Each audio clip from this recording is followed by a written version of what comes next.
Taunya.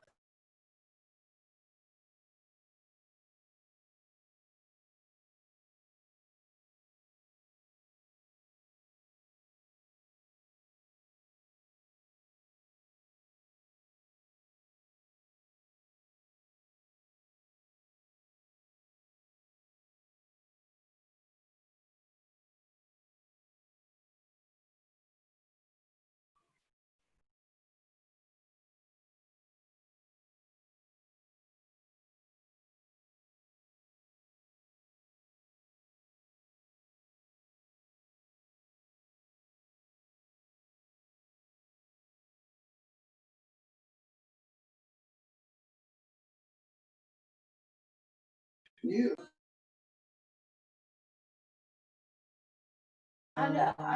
Baik.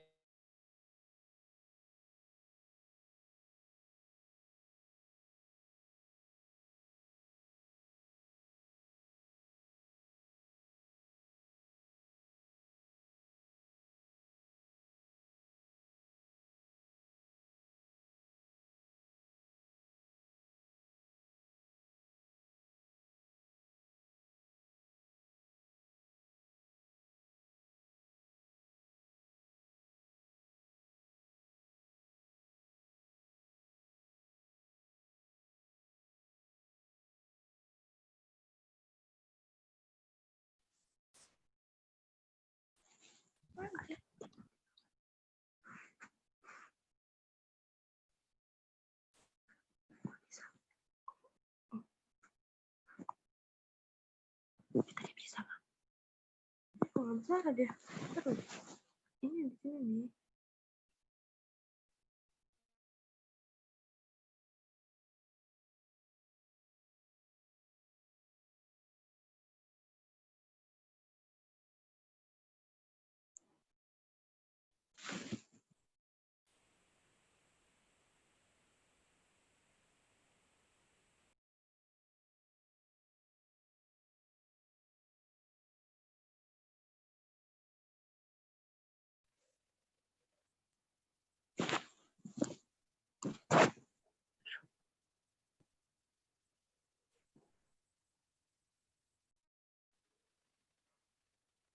Tadi bisa loh sebelum kau datang. Sebelum kau apa-apa. Gimana?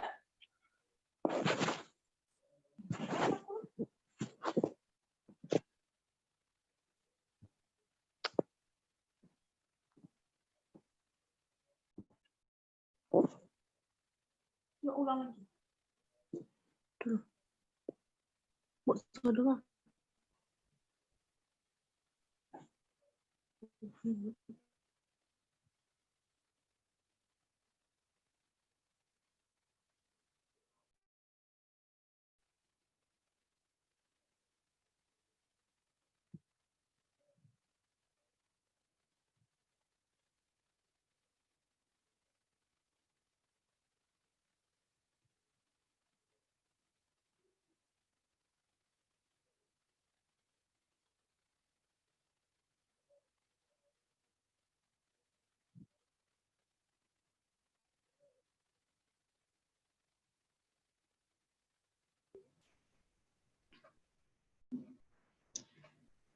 Bismillahirrahmanirrahim. Assalamualaikum warahmatullahi wabarakatuh. Alhamdulillahirabbil alamin wa bihi nasta'in wa ala umuri dunya waddin wassalatu wassalamu ala asrofil anbiya'i wal mursalin sayyidina Muhammadin wa ala alihi wa sahbihi ajma'in. Rabbi israh li sadri wa yassir li amri wahlul 'uqdatam min lisani yafqahu qawli amma ba'du. Ahlan wa sahlan kepada seluruh peserta kajian online yang diadakan oleh kita semua Maryam. Pada kesempatan kali ini, alhamdulillah atas izin Allah, kita berkumpul di majelis ilmu ini meskipun online tapi tidak menghilangkan niat kita untuk menimba ilmu, kemudian tetap bisa menyatukan ruh-ruh kita untuk bersama mendapatkan pelajaran-pelajaran baru dan juga kita berharap bisa meningkatkan giroh kita terhadap perjuangan-perjuangan dakwah kita, terutama dalam membela Masjidil Aqsa dan Palestina. Sebelum kita mulai acara pada kesempatan kali ini, mari masing-masing dari kita semua melafazkan Al-Fatihah. Semoga kita semua selalu dalam lindungan Allah, mendapatkan hidayah, mendapatkan barokah, dan turut serta dalam langkah-langkah dakwah kita sampai akhir hidup kita. Al-Fatihah.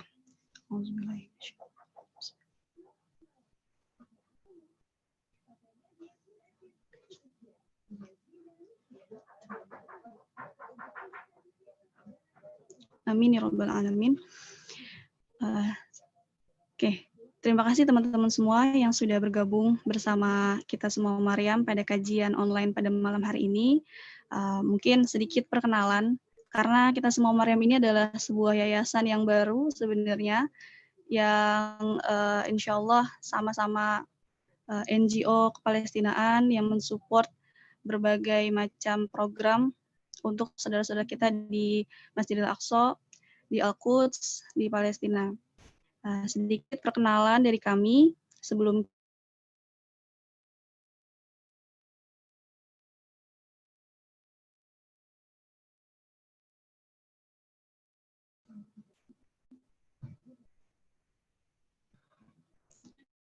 apa suara saya terdengar?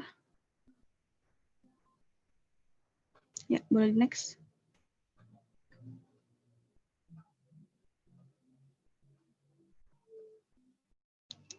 Ya, kita semua Maryam adalah sebuah yayasan perempuan Indonesia yang memperhatikan dan juga mendukung penuh perjuangan-perjuangan para perempuan dan juga anak-anak di Baitul Maqdis, di Al-Quds, yang di sana mereka tertindas dan juga selalu dijajah oleh para Zionis Israel, yang di sana mereka sebagai garda terdepan dari perjuangan-perjuangan umat Islam dalam menjaga Baitul Maqdis. Ya, next.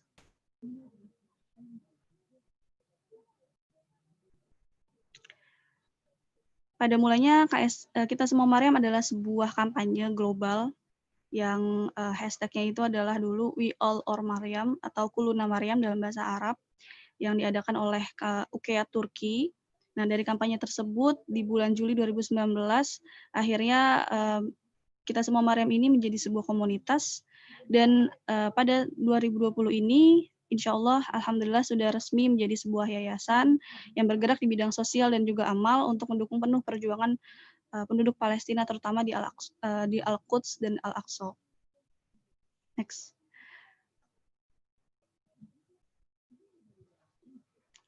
Next. Risalah dari kita semua Maryam adalah perempuan Indonesia tidak akan meninggalkan perempuan dan anak-anak Baitul Maqdis sendirian. Jadi kami berkomitmen untuk terus bersama-sama dalam mendukung para perempuan Al-Aqsa dan Palestina. Dan kami mengajak kepada seluruh umat Muslim, terutama di Indonesia ini, karena memang kita semua Maryam ini adalah salah satu percabangan juga dari yayasan yang ada di Turki, yang sama komitmennya untuk mendukung para perempuan dan juga anak-anak di Al-Aqsa dan Palestina. Oke. Mungkin itu saja perkenalan singkat dari kita semua Maryam. Teman-teman semua, para peserta bisa lebih lanjut melihat berbagai macam aktivitas kami di berbagai macam sosial media, di YouTube, di Facebook, di Instagram, dan di Twitter. Oke, tidak akan berpanjang kalam lagi dari saya selaku MC pada malam hari ini. Saya adalah Asrida Juliana, salah satu pengurus juga di Kita Semua Maryam. Kemudian untuk lebih lanjutnya, kita akan melanjutkan kajian dengan dimoderatori oleh salah satu wakil Ketua SEBI, Solidarity for Palestine tahun 2016. Beliau adalah Kak Novan Aji. Setelah ini, saya serahkan acara kepada beliau. Tafadhol.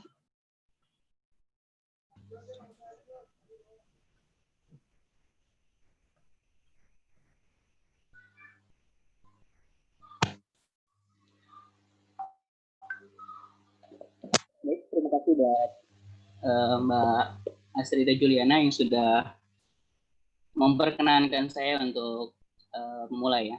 Bismillah. Assalamualaikum warahmatullahi wabarakatuh. Innal hamdalillah nahmaduhu wa nasta'inuhu wa nastaghfiruh wa na'udzu billahi min syururi anfusina wa sayyiati a'malina may yahdihillahu fala mudhillalah wa may yudlilhu fala hadiyalah. Asyhadu an la ilaha illallah wahdahu la syarikalah wa asyhadu anna Muhammadan abduhu wa rasuluh la nabiyya ba'dah. Allahumma shalli ala sayyidina Muhammad wa ala alihi wa sahbihi wa sallim. Alhamdulillahirabbil alamin.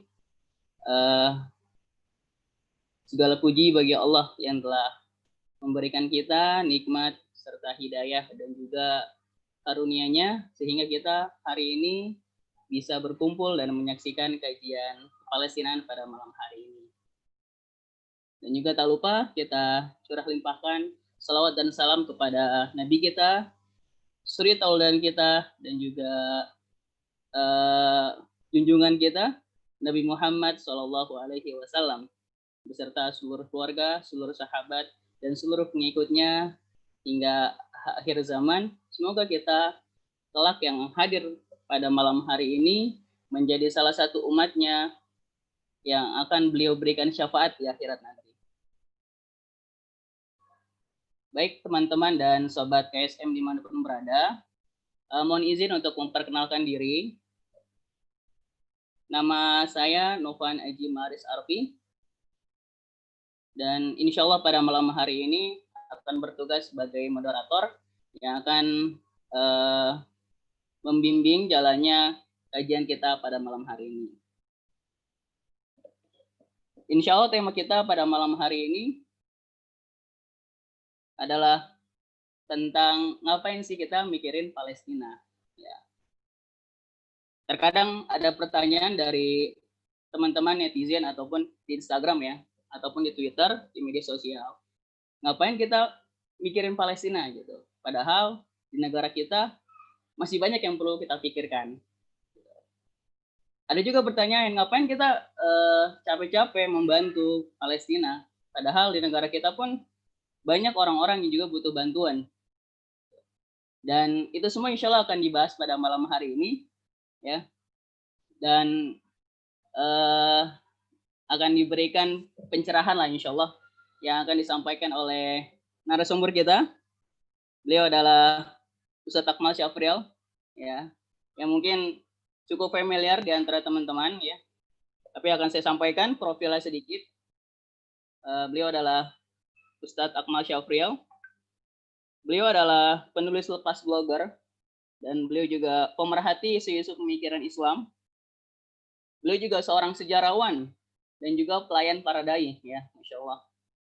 Kemudian beliau juga biasa berkecimpung di dunia pemikiran dan juga beliau biasa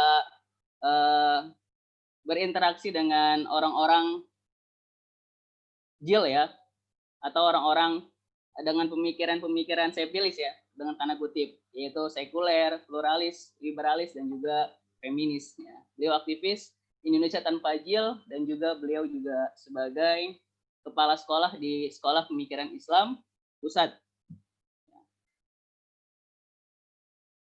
Beliau juga aktivis Aliansi Cinta Keluarga atau AILA dan juga pembina Halakoh Anak Minangkabau.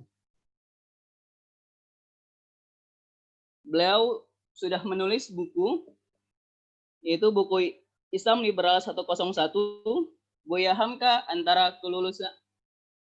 kelurusan akidah dan pluralisme, Islam liberal, ideologi, delusional, dan sebagainya. Beliau juga memiliki website yang bisa kita baca.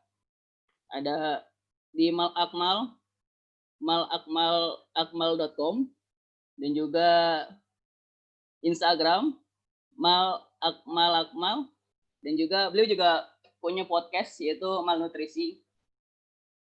Pendidikan beliau S1 Teknik Sipil ITB, S2 Pemikiran Islam UIK, dan juga beliau kandidat doktoral Islam doktoral Ilmu Sejarah UI. Ya.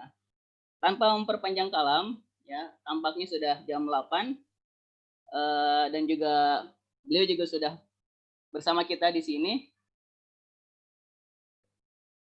Saya persilakan kepada Ustadz Akmal untuk menyampaikan materinya. Kepada beliau waktu dan tempat saya persilahkan. Ya. A'udzubillahi minasyaitonirrajim. Bismillahirrahmanirrahim. Assalamualaikum warahmatullahi wabarakatuh. Alhamdulillah hamdan katsiran kama amar asyhadu an la ilaha illallah wahdahu la syarikalah wa asyhadu anna Muhammadan abduhu wa rasuluh la nabiyya ba'da. Allahumma shalli wa sallim wa barik ala Muhammad wa ala alihi wa sahbihi wa man tabi'ahum bi ihsan ila yaumiddin. Amma ba'd. Alhamdulillah segala puji dan syukur kita tuhan kehadirat Allah Subhanahu wa taala atas nikmat yang paling utama, nikmat iman dan Islam, nikmat ukhuwah, nikmat kesehatan dan kesempatan untuk berkumpul dalam acara kajian kita pada malam hari ini bersama teman-teman dari kita semua Maryam ya. Tapi saya bukan Maryam, nama saya Akmal. Tolong jangan salah paham. Membahas sebuah tema yang sangat mendasar sekali ya. Ngapain sih kita mikirin Palestina ya? Tapi saya walaupun judulnya sebenarnya itu pertanyaan yang luas ya, tapi saya berusaha menjawab sebagian kecil saja. Ya, ada beberapa alasan kenapa kita harus mikirin Palestina. Ya, pertama yang pasti alasan agama. Ya, alasan agama. Kenapa? Karena di situ ada umat Muslim. Ya, umat Muslim kalau dijajah di mana saja kita semua harus peduli. Ya. Kemudian yang kedua bukan hanya ada umat Muslimnya, tapi di situ ada tanah suci kita, ada masjid kita yang paling yang salah satu yang paling mulia, kiblat pertama kita Masjidil Aqsa. Ya, Masjidil Aqsa ini kalau dalam peristiwa Isra Miraj adalah tempat di mana Rasulullah SAW sebelum naik ke atas langit, ya, mampir dulu di situ, dan bukan hanya mampir tapi juga sholat mengimami seluruh nabi dan rasul yang dibangkitkan kembali pada malam hari itu. Ya, jadi tentu saja ini kejadian yang goib, ya. Setahu saya sih nggak ada saksi yang mengatakan melihat Rasulullah SAW sholat mengimami semua nabi dan rasul itu gitu ya. Jadi peristiwanya ini peristiwa gaib. Yang jelas nabi itu ada 124.000 ya menurut sebuah hadis ya. Jadi itu sebuah peristiwa luar biasa gitu ya. Nah, sementara semua nabi itu kita tidak beda-bedakan, semua nabi itu kita cintai gitu ya. Kalau 124.000 nabi kumpul semua satu tempat, pasti tempat itu jadi istimewa di hati kita. Ya, kalau nggak istimewa juga ya ajaib lah gitu ya. Kemudian kepedulian kita pada Palestina, pada Baitul Maqdis, pada Al-Quds, pada Masjidil Aqsa gitu ya. Itu juga membuktikan bahwa kita ini kalau bahasa saya ya, mohon maaf ya, kita ini nggak omdo. Kenapa nggak omdo? Begini, dulu pernah ada yang berargumen bahwa ibadah haji itu kan adalah ajarannya Nabi Ibrahim alaihissalam, ya, ajaran diwariskan oleh Nabi Ibrahim alaihissalam. Oleh karena itu, ya ada yang berargumen bahwa harusnya ini diwarisi harusnya ibadah haji itu jadi momen bagi tiga agama besar, karena tiga agama itu adalah tiga agama Ibrahim kata dia. Ya, Abrahamic faith. Ya, ini orang-orang liberal biasa ngomong kayak begitu.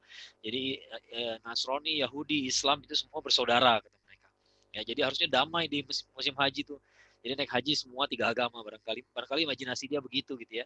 Tapi saya katakan begini, walaupun semua dari tiga agama itu mengaku-ngaku memuji Nabi Ibrahim alaihissalam, ya, tapi yang melaksanakan sunnah-sunnahnya kan cuma kita, hanya umat Islam.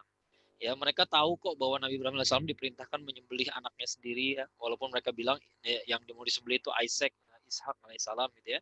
Kita bilang itu Nabi Ismail alaihissalam, tapi poinnya adalah yang nyembelih kurban tiap tahun bukan mereka. Ya, tapi kita. Dan mereka tahu bahwa Nabi Ibrahim alaihissalam itu punya anak yang juga tinggalnya di Mekah, tapi siapa yang menziarahi Mekah dari dulu? Cuma kita. Kalau sekarang memang mereka nggak bisa lagi karena sudah diharamkan oleh Rasulullah SAW ya, sejak setelah Fatu Mekah kemudian dinyatakan sebagai tanah haram ya, Mekah dan Madinah. Tapi dulu kan belum diharamkan ya, dan nyatanya nggak ada sama sekali yang menziarahi Masjidil Haram. Nah, yang mengurusi Masjidil Haram dan Masjidil Aqsa itu memang cuma kita ya. Nah, inilah pentingnya kita menyadari bahwa kelebihan umat Islam itu adalah karena mereka nggak ngomong doang ya. Sementara Yahudi dan Nasrani itu kan asalnya Bani Israel. Bani Israel itu kan cuma ngaku-ngaku aja, cuma bangga saja bahwa mereka ini anak-anak Nabi Yakub alaihissalam. Walaupun kelakuannya sama sekali gak mirip Nabi Yakub alaihissalam. Ya, sangat menyelisihi kakek mereka gitu ya. Nah, kita nggak demikian. Ya, kalau kita dalam Al-Quran kita jumpai ayat A'udzubillahi minasyaitonirrajim kuntum khairu ummah ukhrijat linnas. Tapi ada syarat dan ketentuan berlakunya. Jadi kamu ini umat terbaik yang pernah dilahirkan dari umat manusia. Tapi ada ketentuan, ada syarat dan ketentuan berlaku. Apa? Ta'muruna bil ma'ruf wa tanhauna 'anil munkar wa tu'minuna billah. Ya, memerintahkan pada yang ma'ruf, melarang kemungkaran dan beriman pada Allah. Bahkan lanjutin lagi ayatnya. Lanjutin bicara tentang bagaimana kalau ahlu kitab itu benar-benar beriman, ya bagus lah. Ya. Sayangnya sebagian besar dari mereka nggak begitu. Ya, sebagian besar nggak begitu. Nah, berapa tahun yang lalu ada suatu kejadian menarik ketika saya share video di sebuah video yang saya temukan di YouTube ya. Di situ diperlihatkan bagaimana orang-orang Yahudi, orang-orang Zionis ya, Yahudi Zionis yang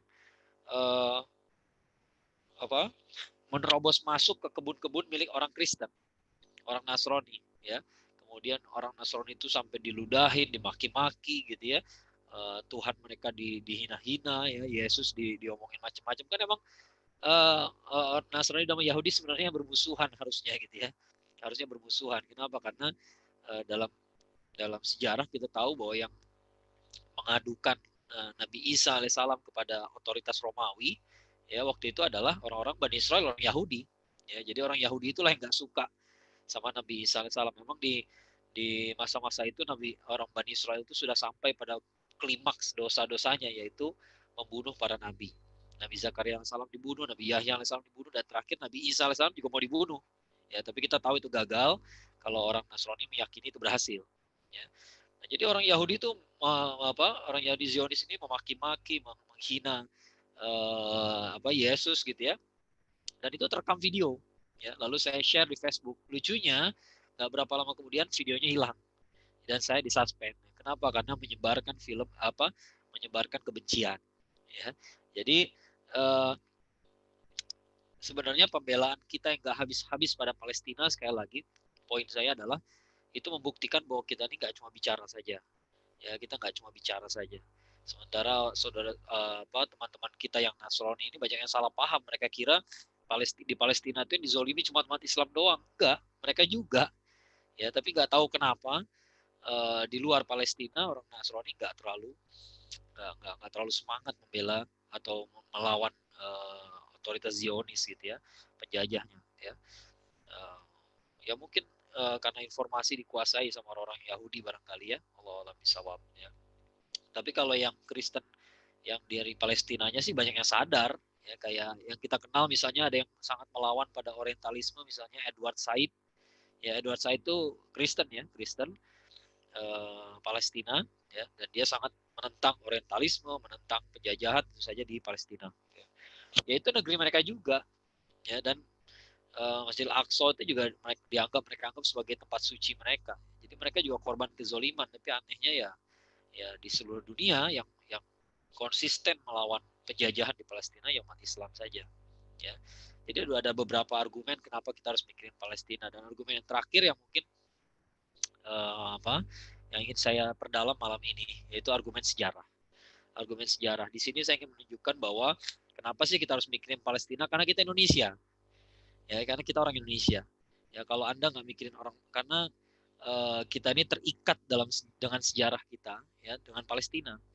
Ya, dan kalau kita nggak mikirin Palestina, berarti kita emang nggak tahu sejarah, atau kita sudah mengkhianati keindonesiaan kita. Ya, bahkan saya berani mengatakan harusnya sih orang yang nggak support Palestina tuh keluarin aja dari Indonesia gitu ya. Karena mereka tidak Indonesia. Ya, mereka tidak berpikir seperti orang Indonesia ya. Nah, kebetulan saya lagi kuliah jurusan sejarah, jadi saya berusaha memanfaatkan ilmu yang saya dapatkan. Ini presentasi pernah saya bawakan juga di Bandung ya kalau nggak salah ya. Ya mudah-mudahan bermanfaat pada malam hari ini. Saya share screen dulu ya.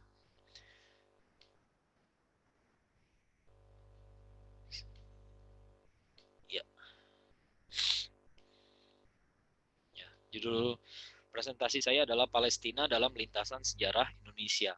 Jadi kita lihat bagaimana sih hubungan Palestina dengan Indonesia dari masa ke masa ya, dari sejarah, dalam sejarah ya. Saya nggak bicara sejarah kontemporer dari tahun 60-an, 70-an, enggak. Ini kebanyakan sih sebelum Indonesia merdeka, ya.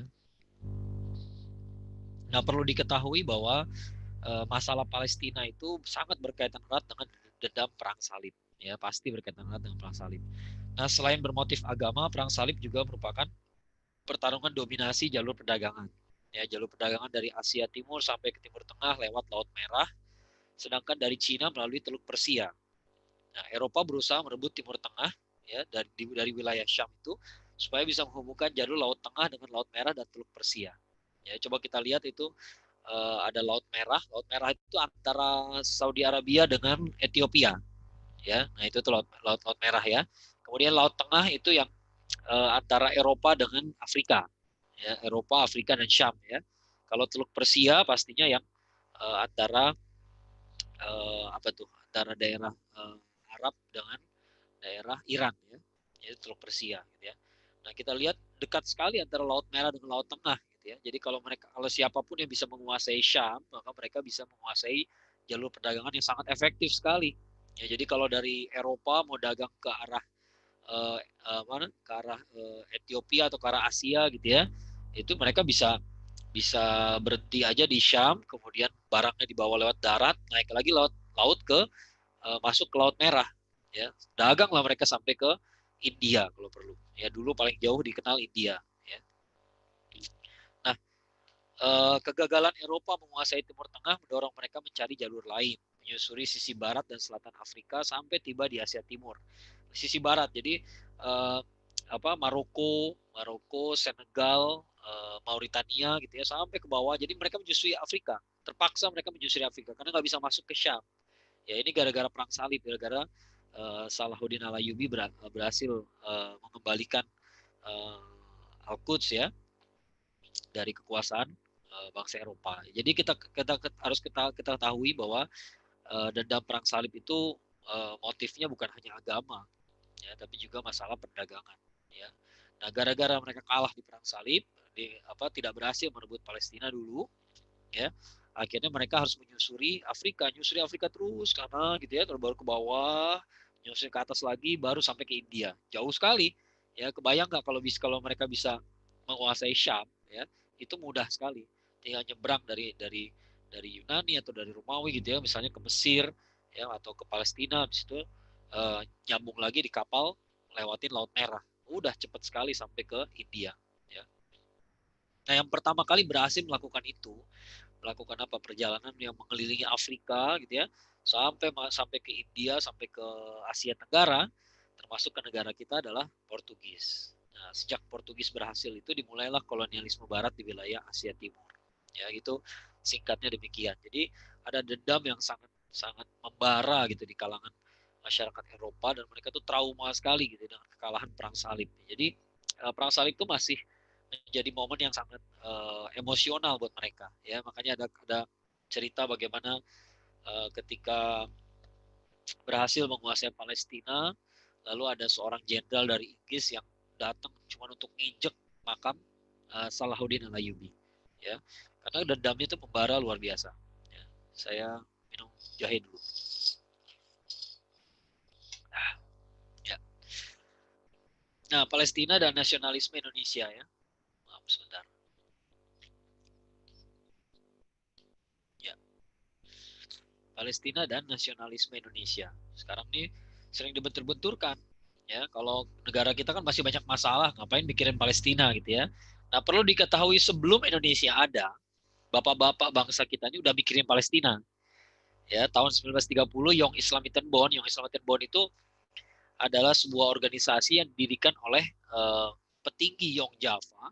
Ya, dulu ketika Sumpah Pemuda 1, Sumpah Pemuda kedua, ada banyak organisasi kedaerahan, Young Java, Young Sumatera Bond, Young Celebes, ya. Young itu artinya pemuda, pemuda Jawa, pemuda Sumatera, pemuda Celebes itu berarti Sulawesi ya, macam-macam, ada yang dari Betawi, semuanya kedaerahan. Ya. Nah, yang menarik adalah ada seorang petinggi Young Java yang kemudian merasa resah karena dia Muslim, tapi dia melihat kok kayaknya ada usaha sengaja memisahkan Jawa dengan Islam, sehingga di Young Java itu boleh ngadain diskusi agama apa saja, tapi Islam nggak boleh. Nah, ini tuh hasil dari kerjaannya para penjajah kita. Penjajah kita dari dulu modusnya begitu, memisahkan Jawa dengan Islam. Ya, padahal orang Jawa udah Islam dari dulu. Jadi dengan sengaja mereka melarang kajian-kajian Islam di organisasi Jawa, gitu ya. Akhirnya dia konsultasi dengan Haji Agus Salim. Nah, di sini kita lihat kalau sudah Islam maka kedaerahan hilang. Ya, petinggi Yong Java berdiskusi dengan tokoh dari Sumatera Barat. Ya, dan itu nggak ada masalah. Kenapa? Karena sama-sama Muslim. Ya, akhirnya mereka bentuklah Young Islamiten Bond, Ikatan Pemuda Muslim. Ya, kurang lebihnya artinya begitu ya, Young Islamiten Bond. Ya, dan ini kalau menurut saya itu sebuah fenomena yang menarik ya, ketika di Kongres Pemuda kedua tahun 1928, rata-rata organisasi membawa nama kedaerahan, tapi ada satu yang tidak bawa nama kedaerahan, yaitu nama Young Islamiten Bond, JIB. Ya. Nah, tahun 1930 dia udah bikin aksi ya untuk mendukung Palestina dan menolak pendirian negara ilegal Israel. Jadi Israel itu baru berdiri tahun 48, tapi isu pendirian negara Yahudi itu udah lama ya, udah sejak Palestina itu diambil sama Inggris ya. Nah, yang menarik adalah ternyata reaksinya sama dari dulu dengan sekarang.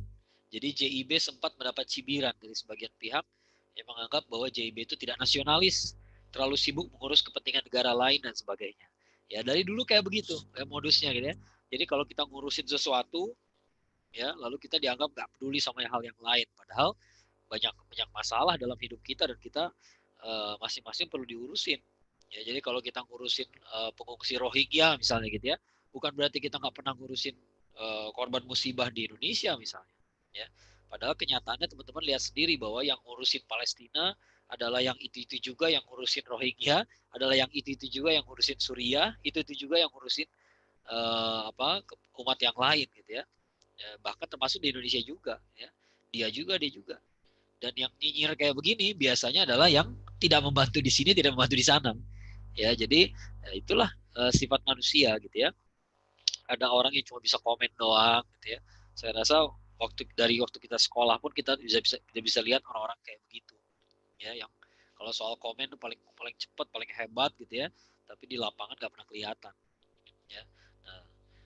Nah, dikotomi antara Islamisme dan nasionalisme sampai sekarang masih jadi alat untuk menyerang gerakan Islam. Kiai Haji Agus Salim pernah mengkritik keras pemahaman yang sempit tentang nasionalisme ini. Ya, jadi kata beliau, ya kurang lebihnya gitu ya, kalau kita nih menyebut diri kita nasionalis bukan berarti kita nggak mikirin yang lain.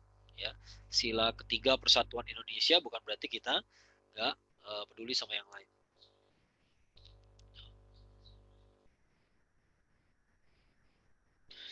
Tunggu sebentar ya, ada gangguan teknis.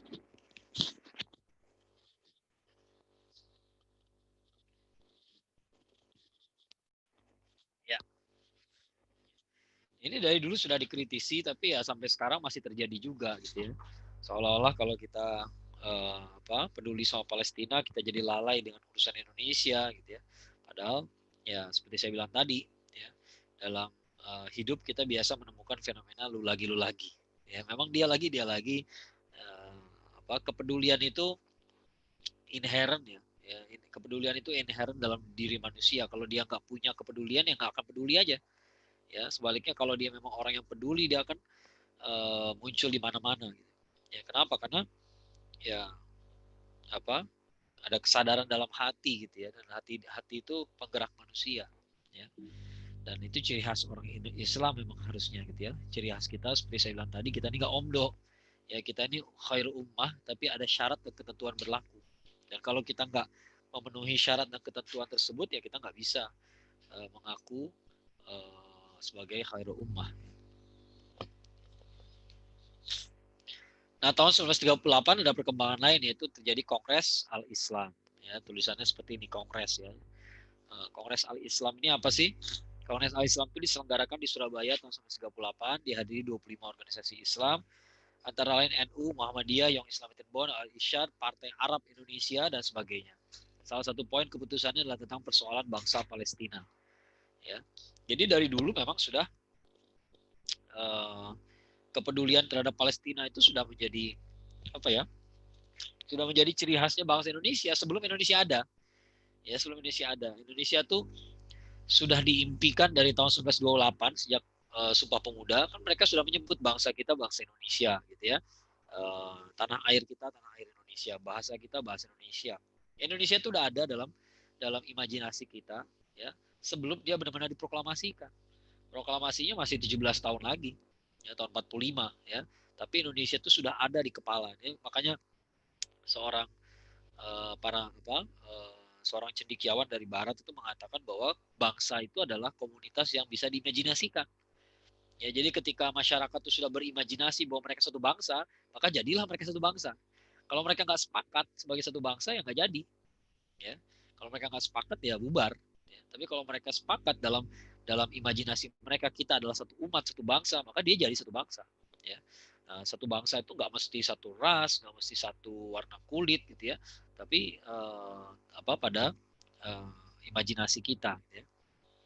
Nah, dari dulu umat Islam sudah berpikir seperti ini. Mungkin teman-teman ada yang penasaran tuh ada Partai Arab Indonesia, ya. Ada Partai Arab Indonesia ini apaan sih?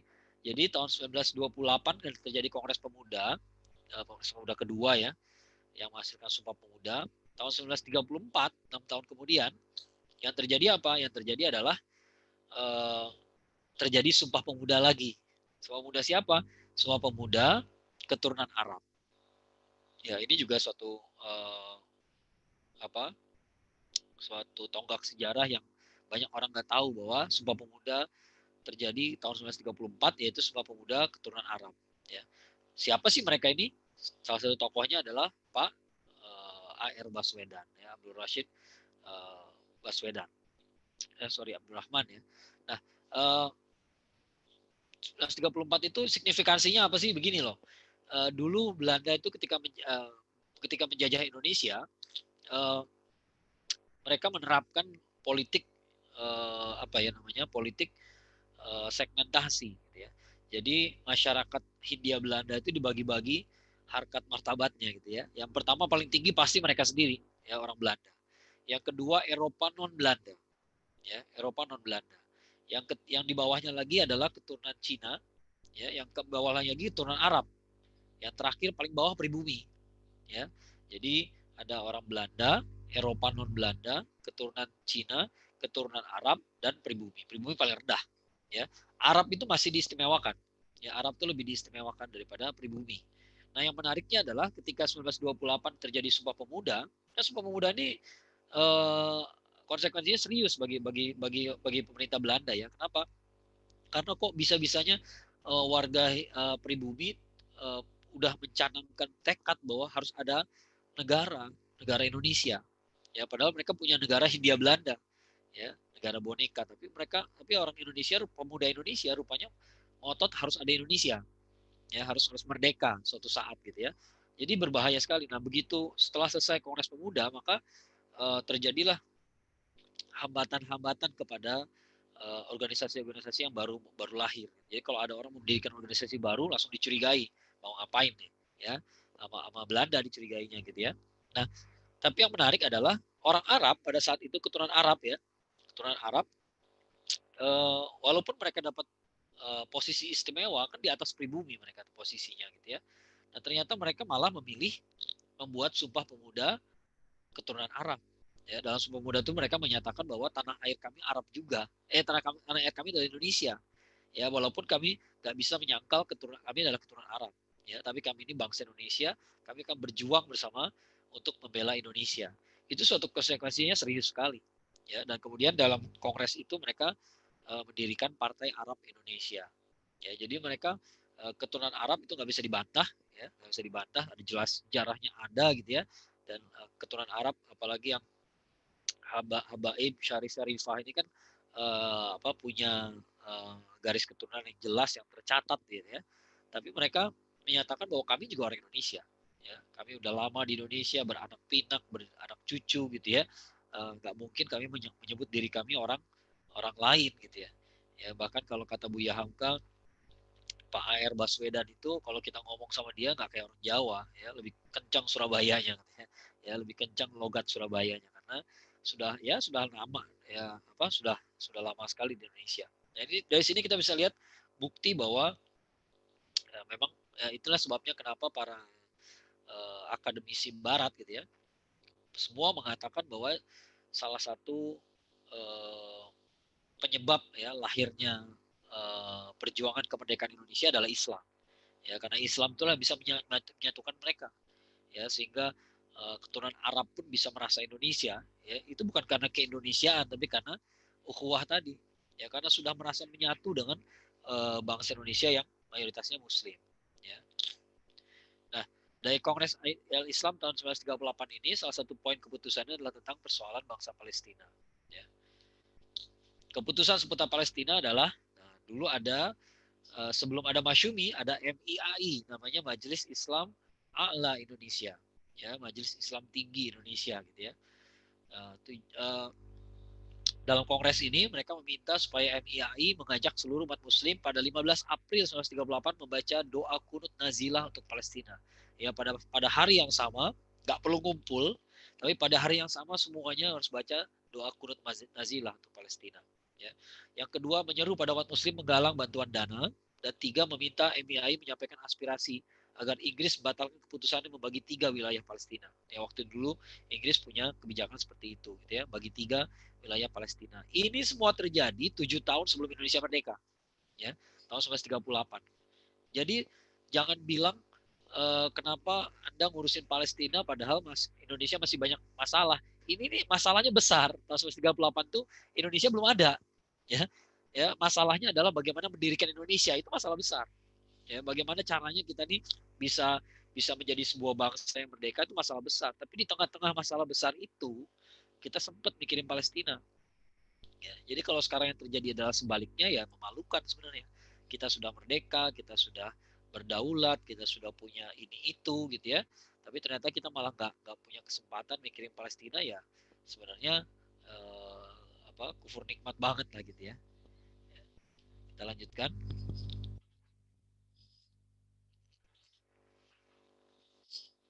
Ya, ini bahkan ada dokumen sejarahnya ya.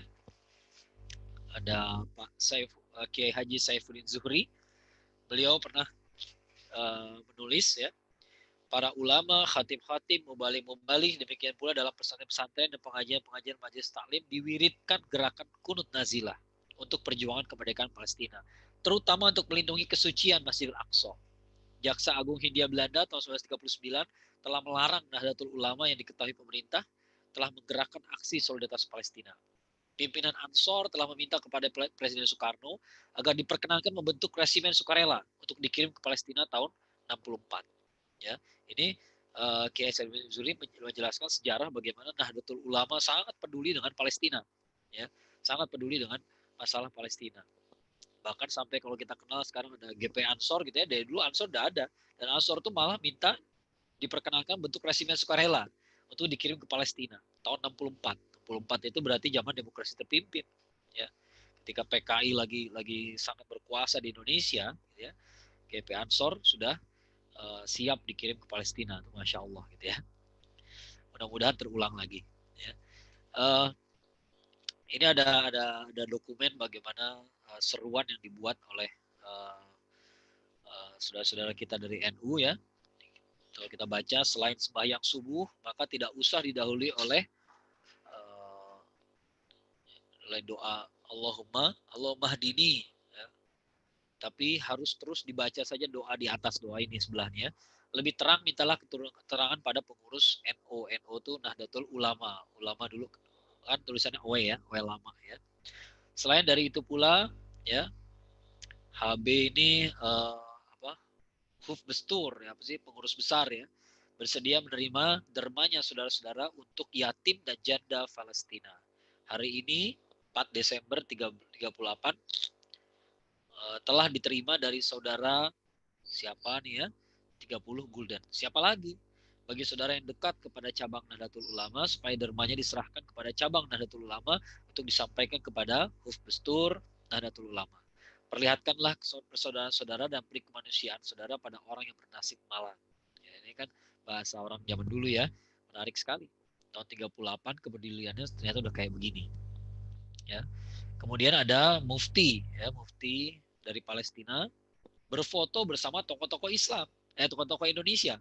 Ya, ini tokoh-tokoh Indonesia, ini wajah-wajahnya kan Indonesia semua nih, kecuali yang tepat di sebelah Syekh Amin Nusaini, beliau adalah orang Mesir. Ya, ini kejadiannya adalah terjadi di Mesir, ya, ketika tahun 1945. Jadi ketika 1945 Indonesia diproklamasikan, itu berita itu tidak menyebar ke seluruh dunia. Kenapa? Karena Belanda berusaha mencegah supaya beritanya menyebar, supaya orang nggak tahu Indonesia itu lahir, sudah merdeka gitu ya. Tapi beritanya sampai juga kepada mahasiswa-mahasiswa di Timur Tengah, mahasiswa-mahasiswa di Indonesia di Timur Tengah, terutama di 3 tempat, di Baghdad, Madinah, dan Kairo ya. Nah, ternyata qadarullah yang di Kairo yang lebih cepat maju gerakannya gitu ya. Mereka berhasil melobi tokoh-tokoh Islam dunia untuk mengakui kedaulatan Indonesia. Nah, salah satunya yang hadir pada saat itu adalah Syekh Amin Nusaini. Padahal beliau sedang dikejar sama Inggris. Ya. Nah, ini dulu kan informasi masih susah ya, nggak kayak sekarang. Kalau sekarang kan terjadi sesuatu di Indonesia, 3 menit kemudian seluruh dunia tahu semua. Ya, gara-gara ada Twitter, Facebook, dan lain-lain gitu ya. Tapi kalau dulu nggak begitu. Dulu tahun 45 Indonesia proklamasi, mahasiswa Timur Tengah, mahasiswa Indonesia di Timur Tengah itu cuma tahu pokoknya Indonesia merdeka. Ya, ceritanya gimana nggak ada yang tahu mereka. Sampai tahun 47 ketika Agus Salim datang ke Mesir, ya, baru mereka tahu cerita aslinya. Oh, ceritanya rupanya begitu.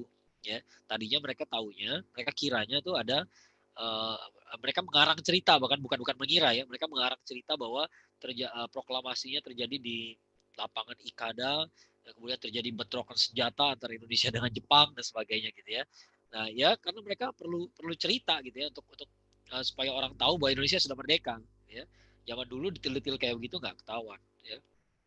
Nah salah satu yang hadir adalah Syekh Amin Nusaini. Tentu saja ada yang bertanya apakah Palestina termasuk yang pertama mengakui kedaulatan Indonesia? Iya, tapi bukan yang paling pertama banget. Yang paling pertama adalah Mesir. Ya, Palestina termasuk yang pertama, tapi bukan yang paling pertama. Kenapa ya? Karena mereka sendiri juga sedang punya masalah pada saat itu. Ya, sedang dalam keadaan penjajahan. Ya, di foto kedua yang agak di bawah adalah foto bagaimana Syekh Amin Nusaini beramah tamah dengan Pak Muhammad Nasir. Ya, Pak Muhammad Nasir dulu pernah jadi perdana menteri kita,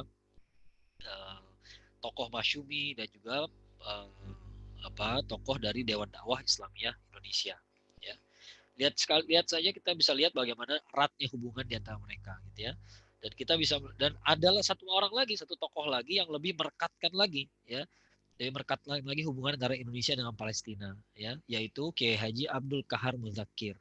Beliau adalah salah seorang tokoh dari tokoh BPUPKI yang ya tokoh panitia 9 lebih tepatnya ya, panitia 9 dari BPUPKI yang turut merumuskan Pancasila.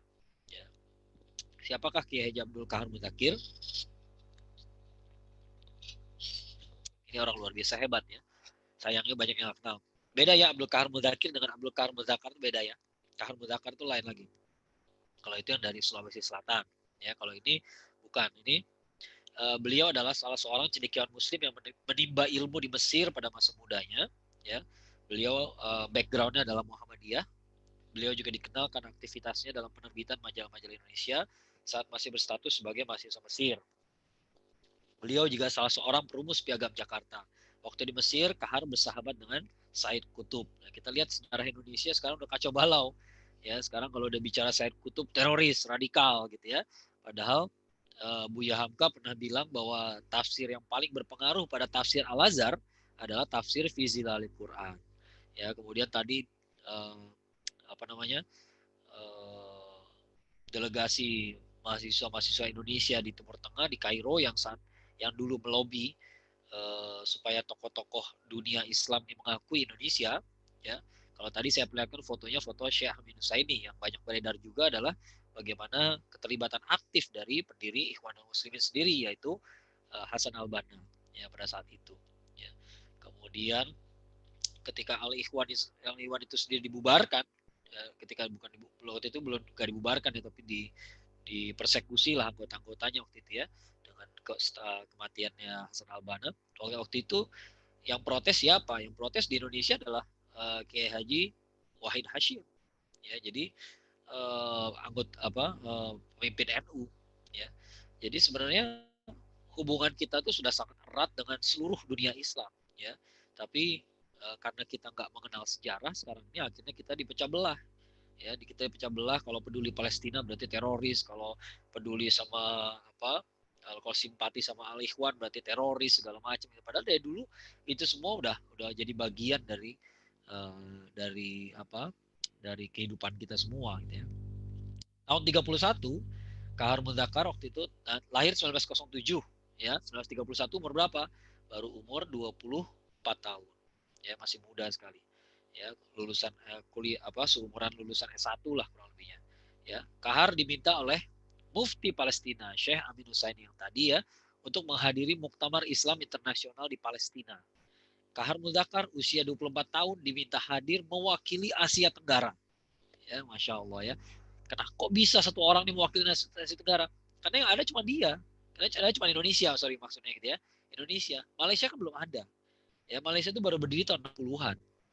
Ya, tahun 60-an di zaman demokrasi terpimpin. Ya. Brunei belum, masih jajahan Inggris waktu itu. Ya. Nah, yang ada waktu itu Indonesia, orang Indonesia. Orang Indonesia, kamu dari mana? Dari Hindia Belanda, dia mewakili Asia Tenggara. Ya, Masya Allah, umur 24 sudah mewakili Asia Tenggara, bukan satu negara lagi. Ya. Nah, Kahar adalah anggota termuda. Ya, jadi udah delegasi dari Asia Tenggara, anggota termuda, udah gitu dikasih amanah lagi jadi sekretaris muktamar.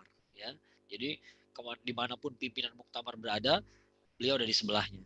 Ya, jadi ini adalah pengikat ya hubungan antara Indonesia dengan Palestina yang banyak kita nggak tahu. Ya. Nah, kita lihat bagaimana tahun 46 ketika Belanda berusaha membonsai perlawanan para mahasiswa Indonesia di Mesir, ya. Kedutaan Belanda itu menuntut Mesir menyerahkan para mahasiswa Indonesia kepada mereka. Jadi Belanda itu menuntut supaya Mesir menyerahkan mahasiswa-mahasiswa itu gitu ya. Nah, tanggal 28 Februari 46 Mesir secara resmi menolak mengakui kedaulatan Belanda atas Indonesia. Ya, jadi berhasil lobby-lobby mahasiswa Indonesia. Pernyataan ini diumumkan melalui surat kabar di Mesir, surat kabar di Suriah, di Irak, di Lebanon, dan di Palestina. Ya, luar biasa. Jadi gegap gempita dukungan terhadap Indonesia gitu ya. Salah satunya dari Palestina. Ini urusannya apa Palestina coba? Ya, ini antara Belanda sama Mesir. Palestina punya masalah sendiri, sedang dijajah, tapi mereka ikut dalam gegap gempita menyambut kemerdekaan Indonesia. Jadi teman-teman semua harus memahami bahwa setelah runtuhnya Khilafah Utsmaniyah tahun 1924, setelah itu Palestina dijajah ya, banyak kemalangan-kemalangan yang dialami umat Muslim dunia. Ya, nah oleh karena itu begitu tahun 45 mereka dengar ada sebuah negara di Asia Tenggara yang memproklamasikan kemerdekaannya, dan begitu ditanya berapa umat Islam di sana, 60 juta. Dulu 60 juta. Ya, kaget mereka. Ini bangsa satu ini jumlah muslimnya lebih banyak daripada orang Timur Tengah digabungin. Ya, orang Timur Tengah digabungin jadi satu itu masih kalah dibanding kita. Ya, kita 60 juta dulu. Ya, sekarang udah 200-an. Ya. Umat Islamnya masih mayoritas mutlak. Ya. Jadi mereka merasa kemerdekaan Indonesia itu adalah angin segar. Gitu ya. Berita bagus di antara sekian banyak berita jelek. Ya, sekian banyak berita jelek dari tahun 1924 sampai pada saat itu gitu ya. Itu beritanya jelek melulu gitu. Ya, negara ini dijajah, negara ini dipecah belah sama Barat gitu ya. Satu merdeka. Ya, itu luar biasa ya. Ya, luar biasa sekali. Jadi kita bisa mengerti kenapa mereka sangat gegap gempita sekali mereka mendukung kemerdekaan Indonesia. 3 Oktober 47 RRI Jogja memberitakan sikap Indonesia yang sepenuhnya menentang pembagian Palestina untuk penduduk asli Arab dan pendatang Yahudi, sebagaimana yang disarankan oleh PBB, serta menyatakan bahwa persoalan Palestina adalah tentang kebenaran, keadilan, dan kemerdekaan. Ya. Pernyataan dari RRI Jogja tahun 47, coba teliti tanggalnya, 3 Oktober 47. 47 itu Indonesia dalam keadaan perang besar, sedang revolusi fisik. Sejak tahun 45 Indonesia proklamasi, ya, bulan Agustus kita proklamasi, bulan November sekutu masuk ke Indonesia, agresi militer berkali-kali, sampai akhirnya terjadi pemerintah darurat Republik Indonesia pindah ke Sumatera Barat gitu ya. Jadi perang besar sampai tahun 50. Baru selesai ketika konferensi meja bundar, baru diakui Indonesia. Jadi ketika Indonesia lagi perang besar, RRI Jogja tuh masih menyatakan sikap Indonesia sepenuhnya menentang. Ya, pokoknya Palestina ini soal penjajahan. Ya, berarti penjajahnya harus engkang. ya. Bukan masalah yang lain, bukan masalah politik dan lain-lain, ya. Nah, pernyataan ini dari RRI Jogja disiarin lagi oleh jaringan radio milik Al-Ikhwanul Muslimin di Mesir, ya. Jadi tektokan antara dunia Islam itu luar biasa dulu gitu ya, karena ada semangat ukhuwah tadi, ya. Susahnya sekarang udah berpikir secara politis, ya. Padahal ada sesuatu yang di luar, yang lebih tinggi daripada politik, yaitu ukhuwah. Ya, kita bisa berbeda pandangan politik, tapi nggak mungkin umat Muslim itu saling meninggalkan. Harusnya begitu, ya. Nah, Palestina di mata Pak Nasir, menurut Al Mustasyar Abdullah Al Aqil, ada bukunya ya, bukunya cukup tebal. Ya, jadi Mustasyar Abdullah Al Aqil ini adalah mantan wartawan, dan beliau menulis tentang biografi singkat tokoh-tokoh Islam dunia. Yang menariknya, ya, ada tokoh-tokoh dari Palestina, Mesir, Suriah, dan macam-macam gitu ya, tentu saja Saudi Arabia. Tapi di situ nyempil satu tokoh Indonesia, yaitu Pak Nasir. Ya. Pak Nasir ini pernah menjadi wakil sekretaris jenderal Rabithah Alam Islami di Mekah Al Mukarramah. Ya. Maksudnya pusatnya itu di Mekah gitu ya. Tapi beliau jadi wakil sekretaris jenderalnya. Nah, Dr. Muhammad Nasir sangat serius memperhatikan masalah Palestina. Ia temui tokoh, pemimpin, dan dai di negara-negara Arab dan Islam untuk membangkitkan semangat bela Palestina setelah kekalahan tahun 67. Ya, tahun 60, setelah 67. Kenapa setelah 67? Ya karena Pak Nasir juga baru keluar penjara tahun 66. Ya, 66 keluar dari penjara, tahun 67 ada apa? Beliau di penjara dari tahun 62 kalau saya nggak salah ingat ya. Sekitar 62 atau 63 ya. Memang tokoh-tokoh Masyumi waktu dulu ditangkepin semua sejak tahun 62. Yang termasuk kloter terakhir adalah Buya Hamka tahun 64. Ya. Nah, ketika redaktur majalah Al-Wa'yul Islami dari Kuwait, namanya Ustadz Muhammad Yasir Al-Qadami, bersilaturahim ke rumah Pak Nasir tahun 89. Ya. Nah, Ustadz Muhammad Yasir ini, Al-Qadami ini bertanya tentang tokoh-tokoh yang berpengaruh pada dirinya. Pak Nasir menjawab, yang pertama Syekh Muhammad Amin Al-Husaini, Imam Syahid Hasan Al-Banna, dan Imam Hasan Al-Hudaibi. Ya, sedangkan tokoh-tokoh Indonesia adalah Syekh Agus Salim dan Syekh Ahmad Surkati.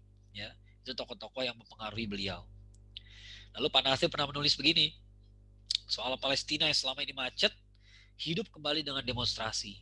Pemuda-pemuda dan anak-anak sekolah yang secara spontan menyatakan protes dengan beramai-ramai melempari dengan batu, bukan granat, dengan seruan Allahu Akbar ke arah tentara Israel bersenjata lengkap. Sudah 8 bulan yang demikian itu berjalan, sudah banyak yang syahid ditembaki tentara Israel, tetapi mereka tidak berhenti. Siapa yang menyangka tadinya akan demikian semangat jihad anak-anak belasan tahun berhadapan dengan angkatan bersenjata Israel? Demikianlah, tidak ada yang tetap di dunia ini. Ya, jadi dari dulu kepedulian itu udah ada dari tokoh-tokoh Islam Indonesia. Ya, di Palestina sekarang ya, saya yakin gambarnya sudah sering beredar di mana-mana. Ya, di semua NGO yang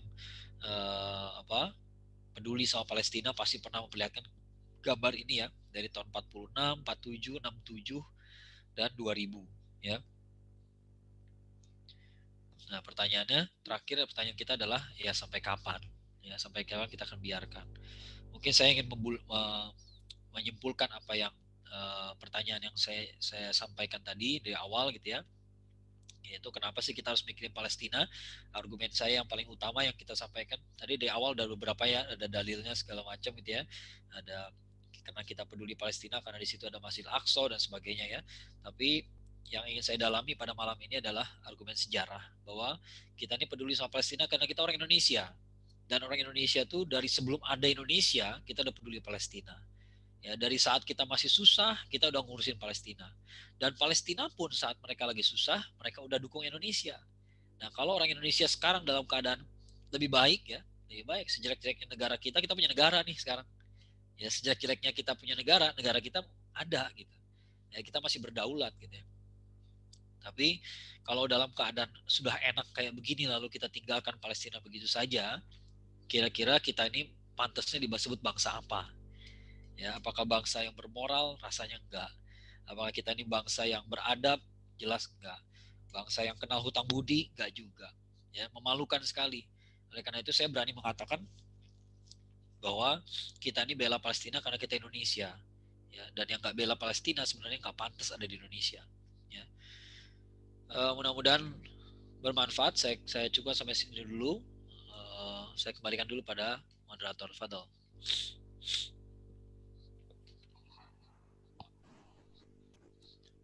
Alhamdulillah. Jazakallah Ustaz sudah menyampaikan. Baik, para teman-teman dan sahabat PSM dimanapun berada, silakan bagi yang ingin bertanya bisa disampaikan lewat chat ataupun bisa langsung dengan terlebih dahulu raise hand dulu ya. Nanti akan dipersilakan untuk menyampaikan. Kita buka untuk 3 pertanyaan terlebih dahulu. Silakan bagi teman-teman yang ingin bertanya.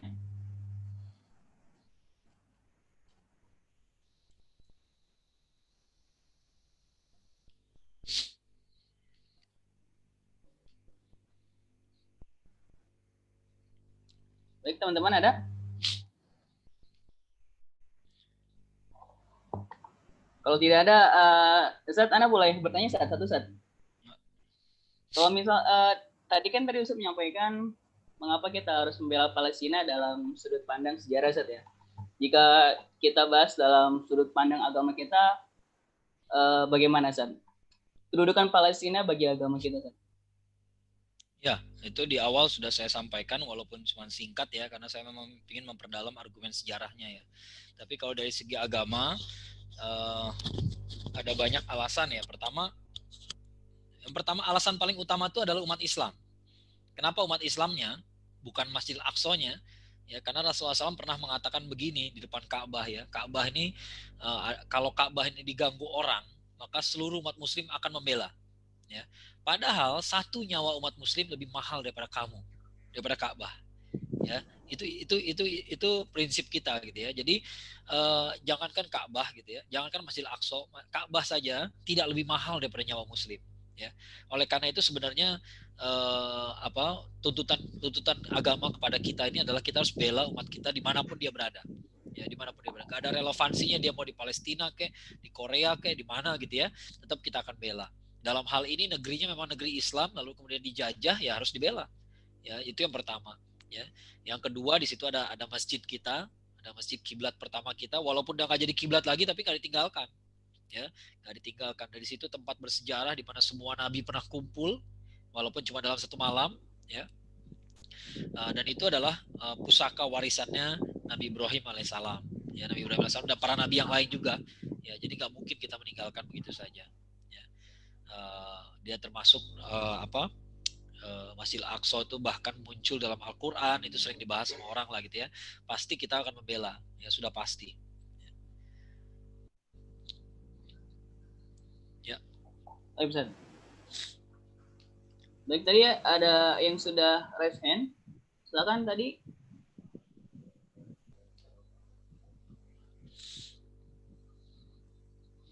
Oke, mungkin ini dulu Ustaz ya. Yang pertanyaan di chat dulu Ustaz ya. Pertanyaan dari Enang Jonathan. Mengapa sampai sekarang pemerintah Indonesia masih belum mendukung Palestina? Hanya ormas-ormas saja yang membantu. Mendukung secara formal sih udah. Ya, secara formal kan sikap Indonesia masih tidak mengakui Israel, masih tidak membuka diplomasi kepada Israel gitu ya. Tapi tentu saja kita nggak menganggap, kita belum puas ya. Kalau kita lihat sejarahnya nih, harusnya kita nih punya posisi tawar yang lebih kuat lagi daripada itu. Ya, kita nggak cuma sekedar tidak mengakui, tapi juga harus mengecam terus-menerus gitu ya. Harusnya kita ini betul-betul mengecam, memboikot kalau perlu gitu ya. Dan kita lihat Indonesia ini diperjuangkan oleh umat Islam. Ya, banyak orang mempertanyakan kan Indonesia bukan hanya Islam, betul bukan hanya Islam, tapi Islam itu bagian terbesarnya. Ya, dan Anda nggak bisa bantah. Ya, umat Islam pada saat Indonesia merdeka itu 90% di Indonesia. Kalau 90% nggak berjuang, kira-kira ada nggak Indonesianya? Nggak bisa. Nah, jadi sekarang ini kepentingan bangsa umat Islam harus diperjuangkan. Ya, nah di sini masalahnya adalah ya penguasa kadang-kadang nggak cocok dengan sikap bangsanya sendiri. Ya, itulah yang terjadi. Ya, dan itu terjadi nggak hanya di Indonesia kok, itu terjadi di banyak negara juga. Ya, banyak negara Islam. Oleh karena itu kita seringkali banyak yang ngerasa kena skakmat ya, begitu ditanya kira-kira di negara mana sistem Islam pernah dilaksanakan dengan baik sekarang ini, ya nggak ada. Kenapa? Karena semua penguasanya maunya sekuler. Ya, di negara mana yang tidak sekuler? Ya, penguasa Islamnya nggak sekuler. Saudi Arabia pun begitu. Ya, banyak orang bilang itu Saudi Arabia terbaik, nggak juga. Ya, nggak juga. Nyatanya dalam posisinya mereka malah lebih dekat pada Amerika dan Israel ketimbang Palestina. Ya, coba bawa-bawa nama Hamas, bencinya kayak apa? Gitu ya. Padahal sebenci-bencinya sama Hamas, harusnya lebih benci sama Zionis, gitu ya. Itu kan logika aja. Boleh lah mereka benci sama Hamas, ada masalah apa terserah lah gitu ya. Tapi kita sebagai Muslim tuh harus bisa bedakan mana saudara mana bukan. Ya, innamal mu'minuna ikhwah. Ya, ini ayat yang selalu saya uh, ayat singkat sekali tapi selalu saya jadikan cermin gitu ya. Innamal mu'minuna ikhwah. Ya, setiap mukmin itu bersaudara. Ya, itu pernyataan statement dari Allah, bukan pilihan ganda. Ya, bukan dipersilakan Anda bersaudara, silakan bersaudara dengan sesama mukmin, enggak. Ya, tapi mukmin itu bersaudara. Ya. Kemudian faslahu baina akhwaikum, maka damaikanlah di antara saudara yang sedang bertengkar, ya. Wattaqullaha la'allakum turhamun. Jadi ujung-ujungnya wattaqullah, ya, artinya kalau kita melanggar persaudaraan ini, maka yang marah siapa? Allah. Ya, bertakwalah pada Allah itu kalimat ancaman. Ya, hati-hati kamu sama Allah. Ya, takutlah kamu sama Allah. Ya, nekat kamu, gitu ya. Kayak gitu tuh kalimatnya ya. Jadi ujungnya tuh wattaqullah la'allakum turhamun. Mudah-mudahan kamu dapat rahmat. Kalau enggak, kamu enggak dapat rahmat. Ya.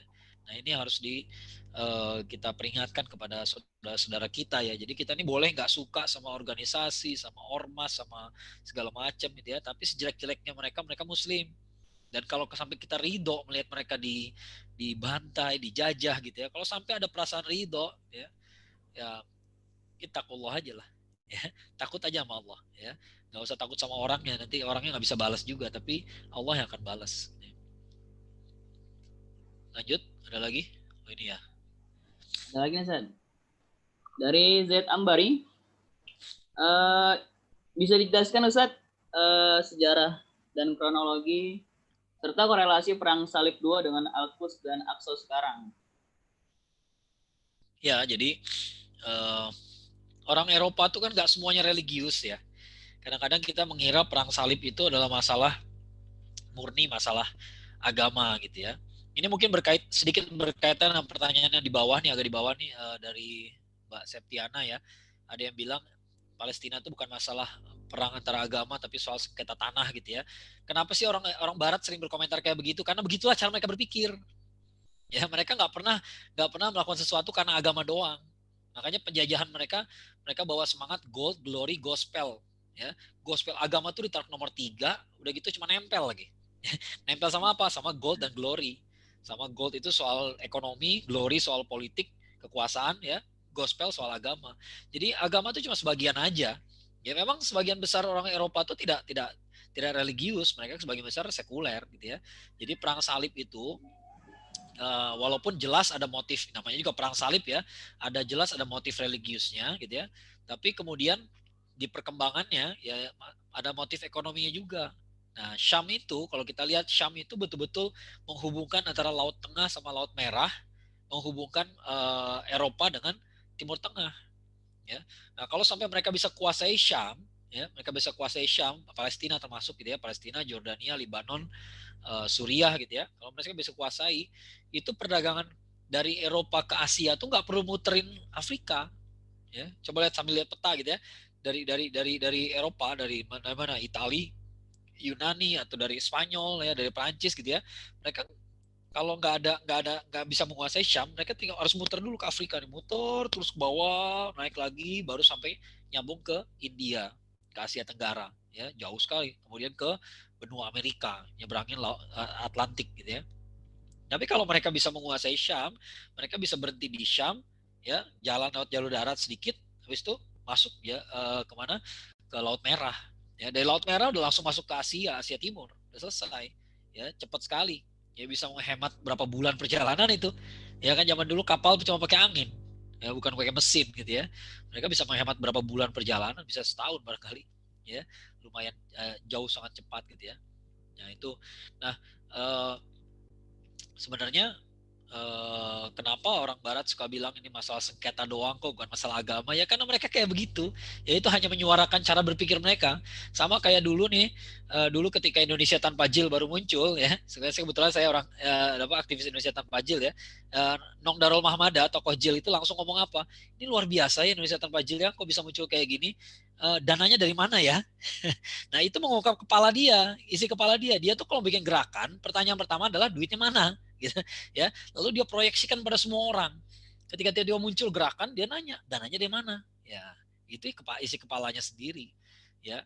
Nah ini isu sengketa tanah tuh gimana caranya? Seolah-olah kayak Palestina tuh kayak baru aja kemarin ada gitu ya, seolah-olah bangsa Indonesia itu baru. Nah ini pentingnya kita memahami sejarah, gitu ya, supaya kita tahu enggak ini bukan masalah tanah.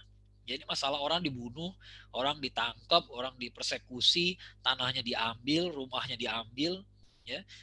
Dan itu terjadi di mana? Jadi di setiap konteks penjajahannya kayak begitu, gitu ya. Nah, jadi uh, ini bukan masalah tanah ya. Kalau masalah tanah ya lihat aja satu slide yang sebelum yang terakhir tadi, gitu ya. Bagaimana Palestina itu berubah dari tahun 47 61, 67 ya dari tahun 80-an, 47, 67 sampai tahun 2000, lihat berubahnya kayak begitu. Emang masalah tanah tuh gitu ya. Ya gimana caranya Israel menguasai tanah seluas itu, tadinya cuma sedikit gitu ya. Dari tahun 47 bisa berubah menjadi Palestina tinggal sedikit gitu. Ya, enggak, itu sih namanya perampasan tanah gitu ya. Ya kalau mau dibilang sengketa tanah juga ya bilang aja perampasan tanah gitu ya. Tapi buat kita orang Islam, ya perspektif kita adalah ketika orang Islam dizolimi, maka adalah perintah agama untuk membela dia. Jangankan orang Islam, orang kafir aja kita bela kok. Orang kafir aja harus kita bela. Ya kalau dia dizolimi. Sekarang kalau Anda mau bilang itu sengketa tanah, terserahlah. Ya, ada perampasan tanah, ya. Tapi ya korbannya orang Palestina. Tanahnya dirampas, nggak ada bedanya penjajahan. Kita juga dulu begitu, ya sama semua juga begitu. Ya tiba-tiba tanah kita diambil, tiba-tiba dibangun sendiri sama orang Belanda. Ya, mau bilang tanah kayak, mau bilang harta kayak, mau bilang apa, ujung-ujungnya penjajahan. Nah masalahnya Islam itu agama yang membahas segalanya. Ya, jadi ketika terjadi kezoliman, maka membela yang terzolimi adalah tuntutan agama. Ya, makanya mereka orang Barat tuh nggak suka gitu, karena kita selalu bawa agama. Ya, masalahnya agama kita nggak atur semua. Ya, jadi ketika ada orang terzolimi lalu kita bela, itu masalah agama buat kita. Ya, ketika orang Muslim terzolimi lalu kita bela, itu masalah agama. Ketika tanah suci kita direbut orang, itu masalah agama buat kita. Ya, bukan masalah politik. Ya, ini karena masalah politiknya Palestina, ya terserah mau bilang kayak begitu, tapi buat kami bela kezaliman itu perintah agama. Kan ta'muruna bil ma'ruf wa tanhauna 'anil munkar wa tu'minuna billah. Itu adalah syarat dan ketentuan yang berlaku supaya jadi khairul ummah. Ya, kita nggak akan jadi seperti sekarang kalau kita akan seperti mereka. Ya, kalau kita omdo, ya. Orang kita omdo, kan dulu Rasulullah SAW juga melihat begitu di Madinah.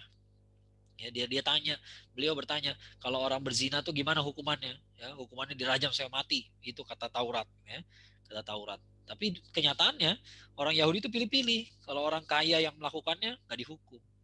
Ya, kalau orang miskin dirajam, ya. Nah, makanya Rasulullah SAW mengatakan, saya lebih berhak atas Musa daripada kalian. Ya, lebih berhak Rasulullah SAW untuk menegakkan aturan Taurat ketimbang mereka, karena mereka cuma ngomong doang. Ya nggak mereka kerjain apa yang mereka omongin. Nah kita nggak seperti itu. Ya. Sekalian terjawab nih ya Mbak Septiana ya, Insya Allah. Ada lagi? Ada lagi Ustaz dari Nurmala. Ya. Apakah benar Ustaz bahwa kericuhan di Palestina akan berhenti ketika Imam Mahdi turun? Dan ketika Palestina telah merdeka, itu adalah tanda kiamat semakin dekat. Ini namanya cocok logi ya. Ini logika terbalik. Kalau teman-teman dulu waktu SMA kalau nggak salah diajarin logika matematika ya. Jika A maka B, bukan berarti jika B maka A. Ya. Jika Imam Mahdi datang dan Nabi Isa alaihissalam datang, ya, kemudian Dajjal akan dibunuh di Palestina, di sebuah tempat di Palestina. Nabi Isa alaihissalam sendiri turunnya di Damaskus, ya. Itu ini menurut hadis sahih semua nih ya. Ya, jadi kita udah meyakini akan terjadi gitu ya. Lalu Dajjal itu diberesin di situ intinya gitu ya. Perang akhir zaman selesai di situ gitu ya. Maka Palestina beres masalah gitu ya. Tapi jangan dibalikin. bahwa jika Palestina beres masalah, ya kan masalah tuh masalah yang akhir zaman nanti, belum tentu yang sekarang. Ya, belum tentu yang sekarang. Udah berkali-kali Palestina punya masalah dan udah berkali-kali diberesin kok. Ya, dulu Salahuddin Ayyubi ngapain? Ya, coba bayangin kalau orang yang suka cocok logi hidup di zaman Salahuddin Ayyubi, tiba-tiba Palestina selesai. Lalu apa komentar dia? Wah, jangan-jangan Salahuddin Ayyubi dah Imam Mahdinya. Berarti bentar lagi kiamat. Berabad-abad nggak jadi kiamat. Udah Salahuddin Ayyubi membebaskan Palestina tahun berapa? 1099 tambah 89 berapa tuh? 1078 ya, 1078 Masehi. Ya, udah 1000 tahun yang lalu. Ya, 1000 tahun yang lalu. Bayangin kalau orang suka cocok logi dulu akan ngomong gimana gitu. Ya, kenapa saya bilang nih, ini berbahaya cara berpikir begini. Kenapa? Jadi pasif kita nih. Jadi pasif. Akhirnya nunggu-nunggu aja. Ya, pokoknya kalau ada Imam Mahdi beres di Palestina. Enggak. Ya, bahwa nanti perakhir zaman akan ada masalah lagi di Palestina. Iya, tapi Anda nggak perlu nunggu itu. Ya, nggak perlu nunggu karena masalah Palestina udah pernah diberesin juga. Udah pernah diberesin sama Umar bin Khattab, udah pernah diberesin sama Salahuddin Al-Ayyubi. Ya, apa alasannya kita harus nunggu sih gitu? Ya, inilah makanya saya nggak suka dengan penafsiran akhir zaman yang kayak begini. Sekarang ini banyak kayak begini. Ya, oh berarti ini fase Duhan bentar lagi kiamat, bentar lagi datang Imam Mahdi. Ya, tungguin aja. Nggak ada mentalitas menunggu dalam akhir zaman tuh nggak ada. Ya, justru generasi akhir zaman tuh generasi yang bergerak. Ya, buktinya apa? Rasulullah SAW mengatakan kalau di tangan kamu ada tunas tanaman dan kamu tahu besok kiamat, ini kan retorika, padahal kita nggak pernah tahu besok kiamat apa enggak kan? Kalau kamu tahu, kalaupun kamu tahu besok kiamat, ini ada tunas, tanam aja. Kenapa? Karena menanam tanaman itu berpahala. Ya, jangan ditunda-tunda. Walaupun besok nggak bakal jadi pohon dia, nggak bakal sempat jadi pohon gitu. Besok pasti segini-gini aja gitu ya. Besok kiamat gitu ya, tapi nggak jadi apa-apa. Tetap harus kita tanam. Ya, ini kan sebenarnya cuma retorika pengandai-andaian saja, tapi menunjukkan bahwa mentalitas kita tuh nggak nunggu gitu. Ya, ini makanya saya sangat prihatin sekali sekarang ini dengan pembicaraan akhir zaman, bahasnya akhir zaman tapi ujungnya kok pasif gitu. Ya, padahal itu berlawanan dengan tujuan akhirnya berarti. Ya, kita nggak perlu nunggu. Ya, siapa tahu maksud nanti perakhir zaman itu bukan yang sekarang. Siapa tahu masih 1000 tahun yang lagi, 10 tahun lagi, kita nggak tahu. Ya, nah kalau kita punya kesempatan sekarang bebaskan Palestina, kita bisa jadi Salahuddin Al-Ayyubi zaman sekarang, ya ngapain nunggu? Kan nanti nyesel, ya nyesel udah mau meninggal nih dari sakratul maut, ya kita nyesel sendiri, ya katanya udah mau kiamat, ternyata belum kiamat juga, gue belum bela Palestina, ya keburu mati, ya rugi kan, ya nggak begitu logikanya gitu ya. Jadi betul bahwa perang akhir zaman akan sampai ke Palestina gitu ya, tapi nggak ada yang bilang perang itu perang yang sekarang, nggak ada yang bilang begitu. Ya, berapa lama Palestina di Al-Quds di Palestina itu dikuasai sama pasukan salib sebelum dibebaskan sama Salahuddin Ayyubi? 89 tahun. Berapa lama Palestina dikuasai Israel sekarang? Baru 70-an tahun. Jadi jangan terlalu terburu-buru menganggap bahwa sekarang ini perang akhir zaman. Terburu-buru banget gitu ya. Ya belum tentu. Ya, masih lebih lama dulu, masih lebih lama waktu perang salib, antara perang salib 1 sama perang salib 2 itu masih lebih lama. Ya, Palestina lebih lama dijajah gitu pada masa itu dibanding sekarang. Ya. Nah, ini sekali lagi ya, teman-teman jangan ikut-ikutan cocok logi kayak begitu ya. Kiamat itu nggak perlu diramal, nggak diramal juga nyampe kok, ya nggak bakal dia tambah jauh, tambah dekat, di mana kiamat itu tambah dekat gitu ya. Kita ini nggak ditugaskan untuk meramal-ramal. Ya, kalau lihat ada tanda-tanda kiamat kayaknya makin dekat, itu harusnya membuat kita makin cepat bergerak, cepat kejar amal. Kenapa? Bentar lagi kiamat. Ya, bentar lagi kiamat. Kalau yakin tuh kiamat. Ya, sekarang udah yakin kiamat tapi malah diem, salah. Ya, malah menunggu-nunggu Imam Mahdi datang, salah. Oh, nanti kalau Imam Mahdi datang beres masalah Palestina, ya gitu ya. Ya, salah gitu ya. Menyesal sekali nanti kalau ternyata konfliknya akhir zaman tuh masih berapa ratus tahun lagi gitu ya, dan ternyata tiba-tiba besok nih setahun kedua tahun ke depan jangan-jangan Palestina tiba-tiba merdeka gitu ya, merdeka, Imam Mahdi belum datang dan kita nggak terlibat dalam merdeka yang sekali ini. Waduh, rugi banget ya, rugi banget. Ente sih nungguin Imam Mahdi ya, padahal ternyata bukan konflik yang itu ya. Nah, kita nggak perlu nunggu ya. Lanjut lagi. Oke, mau izin Seth, ini ada beberapa pertanyaan. Apakah semuanya Seth dibacain? Ayo aja. Atau ya mungkin ditutup aja kali ya, ditutup, maksudnya tutup udah nggak nambah lagi gitu. Nah, Oke. kita beresin yang udah Oke. ada. Segini aja dulu Zat ya berarti ya. Oke teman-teman, cukup ya. Berarti sampai uji aja ya. Oke, pertanyaan selanjutnya Zat dari Inas Anissa. Apakah sikap orang-orang Kristiani di Palestina yang juga ditindas oleh Zionis Israel bersikap sama seperti umat Islam? Maksudnya melawan gitu ya? Iya. Iya, mereka melawan juga. Mereka juga melawan. Jadi di Palestina tuh ada kerjasama yang baik kok antara umat Islam dengan umat Nasrani secara umum ya. Secara umum mereka masih melawan juga gitu ya. Cuman ya itu tadi, pertama mereka nggak punya bantuan dari luar, nggak kayak kita. Umat Islam ini kan satu suara bahwa Israel harus keluar. Tapi orang Nasrani enggak. Ya, dari luar mereka nggak dapat bantuan. Kemudian yang di dalam pun perlawanannya nggak sekuat kita. Ya, teman-teman harus tahu bahwa ciri khas umat Islam itu adalah punya giroh yang kuat. Ya, itu sebabnya walaupun di Indonesia ini ada banyak agama, ada banyak umat beragama, tapi kalau teman-teman jadi sejarawan kayak saya nih ya, kalau kita baca tulisan-tulisannya George McTernan Cahin, itu para sejarawan yang meneliti Indonesia gitu ya, di zaman kemerdekaan, mereka semua menyatakan bahwa Harry J. Benda gitu ya, mereka semua Karel Stenbrink ya, mereka semua mengatakan bahwa emang masalah yang dihadapi oleh penjajah ketika datang ke Indonesia adalah Islam. Ya, umat Islam tuh terlalu kuat gitu, terlalu kuat, mereka tuh lebih suka mati gitu daripada dijajah. Gitu. Itu yang masalah gitu ya. Jadi perlawanannya memang nggak bakal sekuat kita.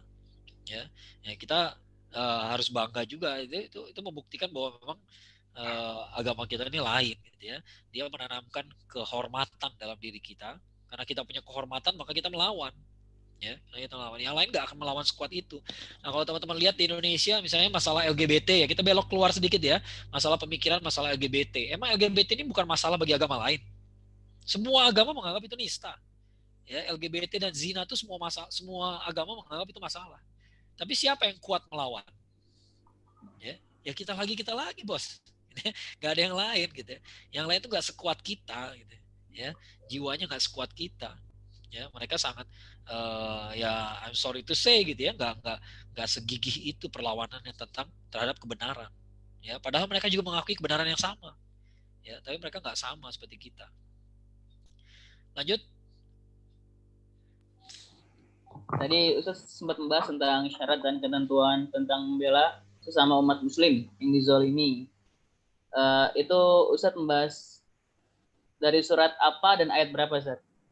Pertanyaan dari Adi Ningsih. Ya. Sebentar ya. Ini saya ada ini dulu. Ada telepon yang bentar. Saya matiin dulu. Ya, bukan membela umat yang zalim ya sebenarnya ya. Ayat itu menyatakan bahwa kita ini umat terbaik kalau kita ini ta'muruna bil ma'ruf wa tanhauna 'anil munkar wa tu'minuna billah ya. Ya, jadi membela orang yang dizalimi itu termasuk yang tu'minuna wa tanhauna 'anil munkar gitu ya. Mencegah kemungkaran ya. Itu adalah Ali Imran 110 ya. Ali Imran 110 ya. Itu syarat dan ketentuan berlaku. Jadi kita ini jadi yang terbaik gitu ya. Kalau kita nggak mengulangi kesalahan umat terdahulu yang jadi pelajaran tuh Bani Israel. Ya, Bani Israel itu sengaja Allah kasih keistimewaan, didampingi banyak nabi. Nabi itu bisa 2-3 sekaligus pada satu zaman. Ya, tapi mereka membuktikan bahwa mereka ini dari masa ke masa nggak berubah. Ya, malah makin kacau. Dari zaman Nabi Musa alaihissalam aja baru di seberang lautan, sampai ke seberang lautan nih setelah lari dari Firaun ya, sampai ke sebuah negeri yang menyembah berhala ya. Maka orang-orang Bani Israel bahkan di situ sebutnya ashabi Musa ya. Jadi para sahabat Musa, sahabat-sahabat terdekatnya saja ngomongnya gini, ya Musa ja'alana ilahan kama lahum alihah. Ya, hai Musa, bikinkan buat kami berhala seperti mereka punya berhala-berhala. Lah, lu kemarin nggak lihat laut dibelah? Kemarin laut baru dibelah ini. Sekarang lu minta berhala ini ya. Bayang gak sih sabarnya Nabi Musa satu kayak apa gitu. Padahal kita dengarnya kan Nabi Musa tuh pernah nggak sabar ya gara-gara ketika berhadapan dengan Nabi Khidir gitu misalnya gitu ya. Beliau pernah nggak sabar ya. Tapi padahal sabarnya kayak gitu gitu ya. Sabarnya kayak begitu sama umatnya sendiri gitu ya. Itu luar biasa itu. Ya, mereka minta nabi yang raja, dikasih Nabi Daud alaihissalam, Nabi Sulaiman alaihissalam. Nabi Daud segitu gagahnya, Nabi Sulaiman lebih dahsyat lagi, bisa merintah manusia, hewan, jin, kendaraannya angin. Ya, tapi Nabi Sulaiman alaihissalam begitu nemuin kitab sihir, dikubur di bawah singgasananya. Begitu Nabi Sulaiman alaihissalam wafat, digali lagi tuh kitab. Jadi kayak gitulah Bani Israel. Sampai akhirnya zaman Nabi Zakaria alaihissalam, Nabi Yahya alaihissalam, Nabi Isa alaihissalam, ya mereka udah sampai pada klimaksnya. Sampai Nabi Zakaria dibunuh, Nabi Yahya dibunuh, Nabi Isa pun mau dibunuh juga. Nah, disitulah kenapa sih Allah biarkan Bani Israel sepanjang itu, buat pelajaran buat kita. Pelajaran buat kita. Ya, bahwa darah biru tuh gak ada artinya juga gitu. Ya, mau ngaku sebagai keturunan Nabi Yakub alaihissalam, kan Bani Israel itu artinya anak-anaknya Israel. Israel itu Nabi Yakub alaihissalam. Ya, namanya Nabi Yakub alaihissalam. Mau darah biru kayak apapun, mau didampingin Nabi kayak apapun, ya, makanya Prof. Nakib Alatas menyatakan yang namanya pengetahuan itu adalah sampainya jiwa kepada ilmu dan ilmu kepada jiwa. Ya, jadi nggak cuma, kadang-kadang banyak nanya ke saya, gimana cara kita mendakwahi orang begini gitu. Saya bilang, kalau Anda boleh berdakwah sebagus-bagusnya, tapi kalau dia tidak memutuskan untuk menerima hidayah, nggak akan nyampe. Ya, jadi ilmu harus nyampe ke jiwa dan jiwa pun harus nyamperin ke ilmu gitu. Ya, barulah jadi pengetahuan. Ya, nah orang Bani Israel itu membuktikan itu, bahwa mereka nggak udah dikasih ilmu itu udah disampaikan berkali-kali oleh para nabi berganti-ganti, tapi jiwa mereka nggak mau nyamperin gitu. Ya udah kayak begitu aja. Itu pelajaran buat kita. Maka umat Islam ini harus punya harus paham bahwa kita ini nggak boleh ngaku-ngaku doang. Nggak boleh ngaku-ngaku saya pengikut Nabi Muhammad, saya pengikut Nabi Ibrahim, ya nggak usah cincong, kasih lihat aja buktinya gitu ya. Nah, menurut saya besok nih kita merayakan Idul Adha, kita membuktikan bahwa kita ini betul-betul penerus Nabi Ibrahim alaihissalam yang sah. Yang lain nggak sah gitu ya. Yang lain nggak sah. Kenapa?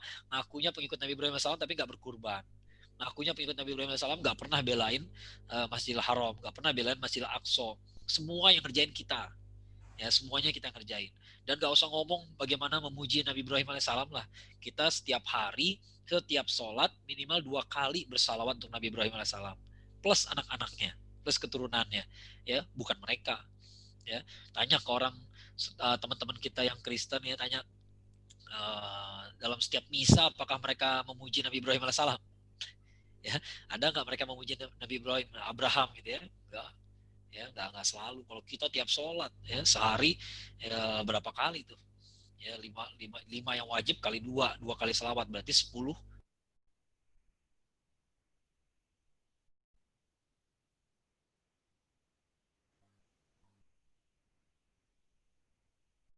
Klaim saja gitu ya, itu nggak boleh gitu ya. Nah, susahnya sekarang kita menghadapi masa di mana banyak orang yang kerjanya mengklaim saja gitu ya, mengklaim paling NKRI, paling Pancasila dan sebagainya gitu ya.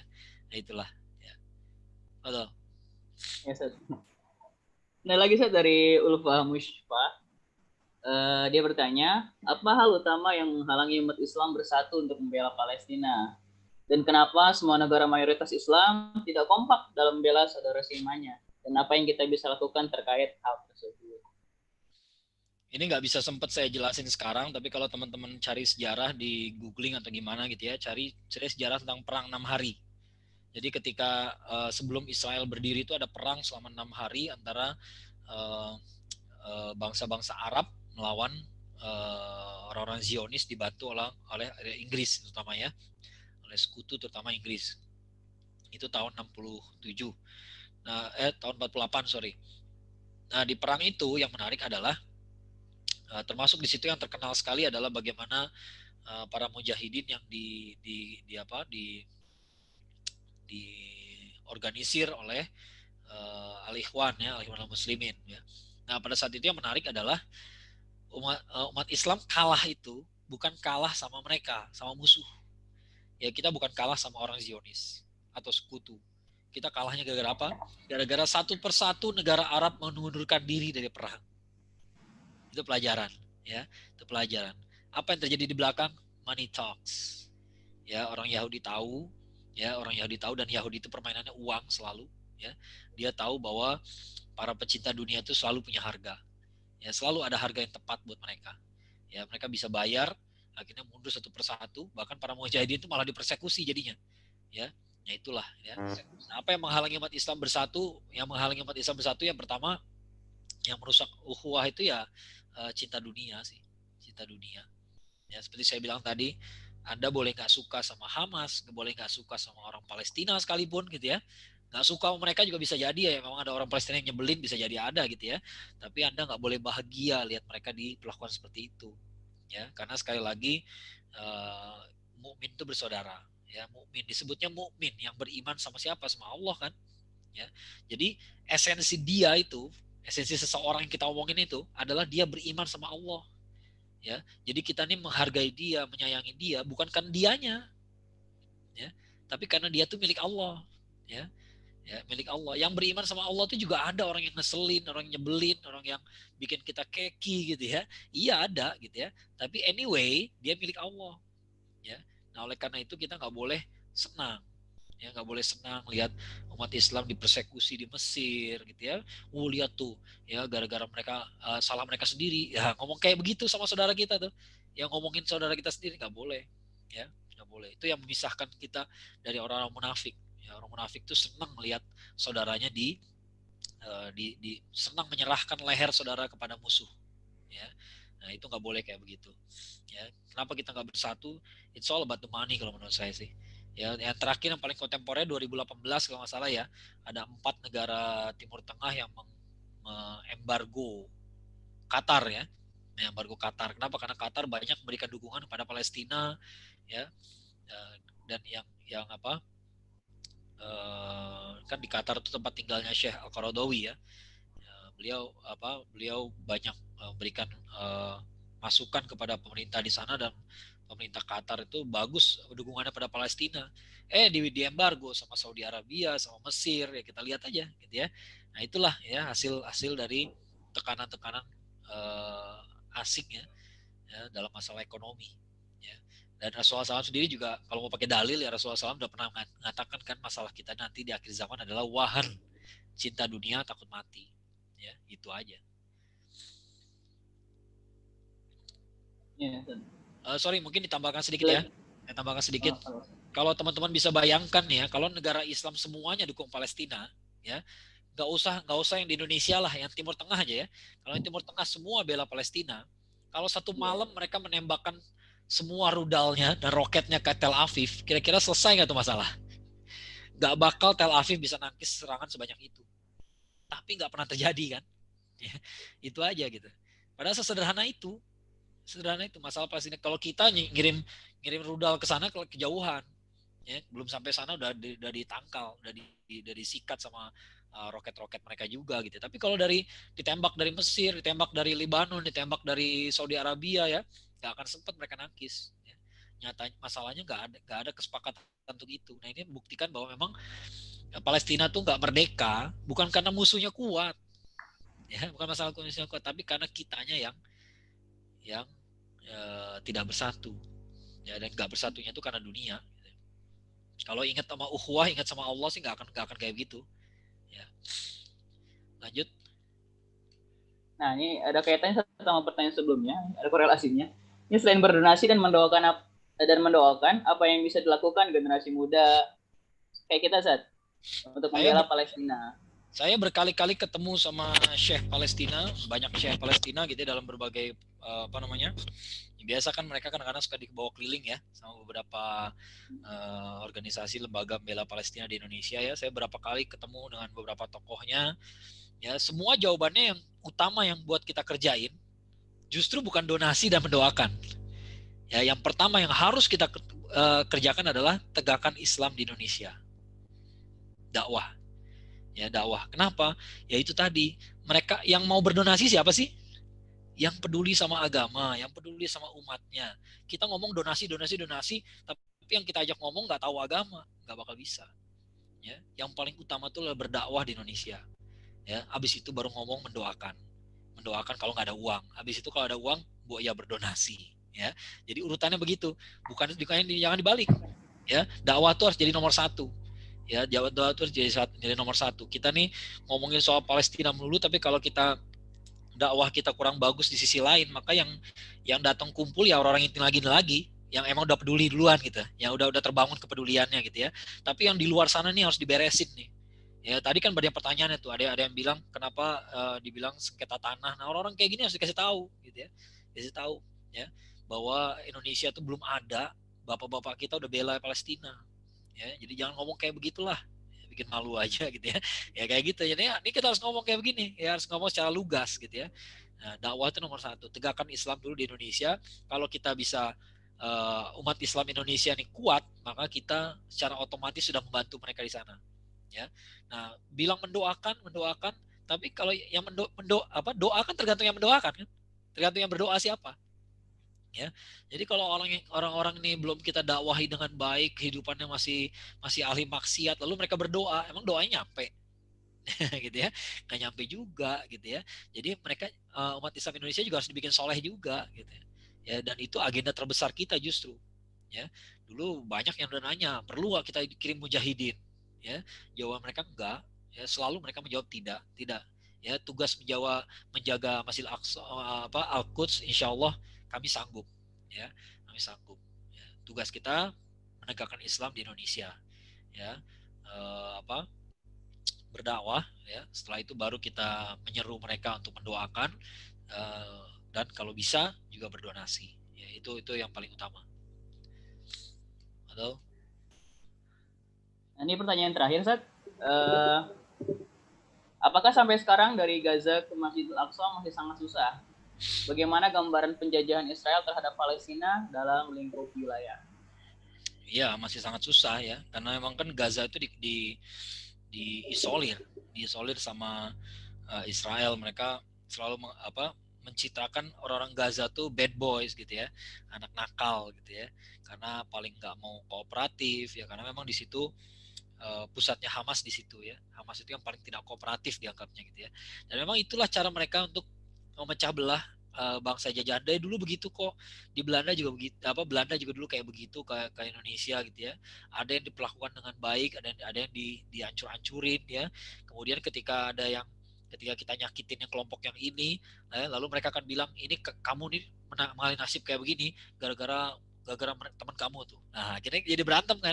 Ya, jadi orang Palestina di tepi barat misalnya nih, kalau ada yang dipersekusi, orang Israel tinggal bilang aja nih gara-gara Hamas makanya kita nggak bisa berdamai, nah gitu kan. Akhirnya mereka diarahkan untuk benci kepada yang Hamas gitu ya. Memang begitu, memang pecah belah itu ya, divide et impera itu seperti itu gitu ya. Sampai sekarang Gaza tuh masih terisolir, yang paling terisolir dari yang lain ya, termasuk dari lautnya pun diisolir ya. Berapa tahun yang lalu kita lihat ceritanya bagaimana sampai sebenarnya itu tiap hari sih terjadi gitu ya.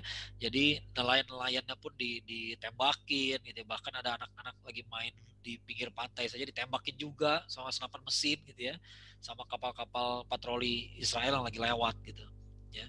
Itu makanya ada berita-berita kemarin kan kayak nelayan-nelayan dilarang melaut ya, tapi ternyata qadarullah Allah malah mengirim ikannya ke daratan ya.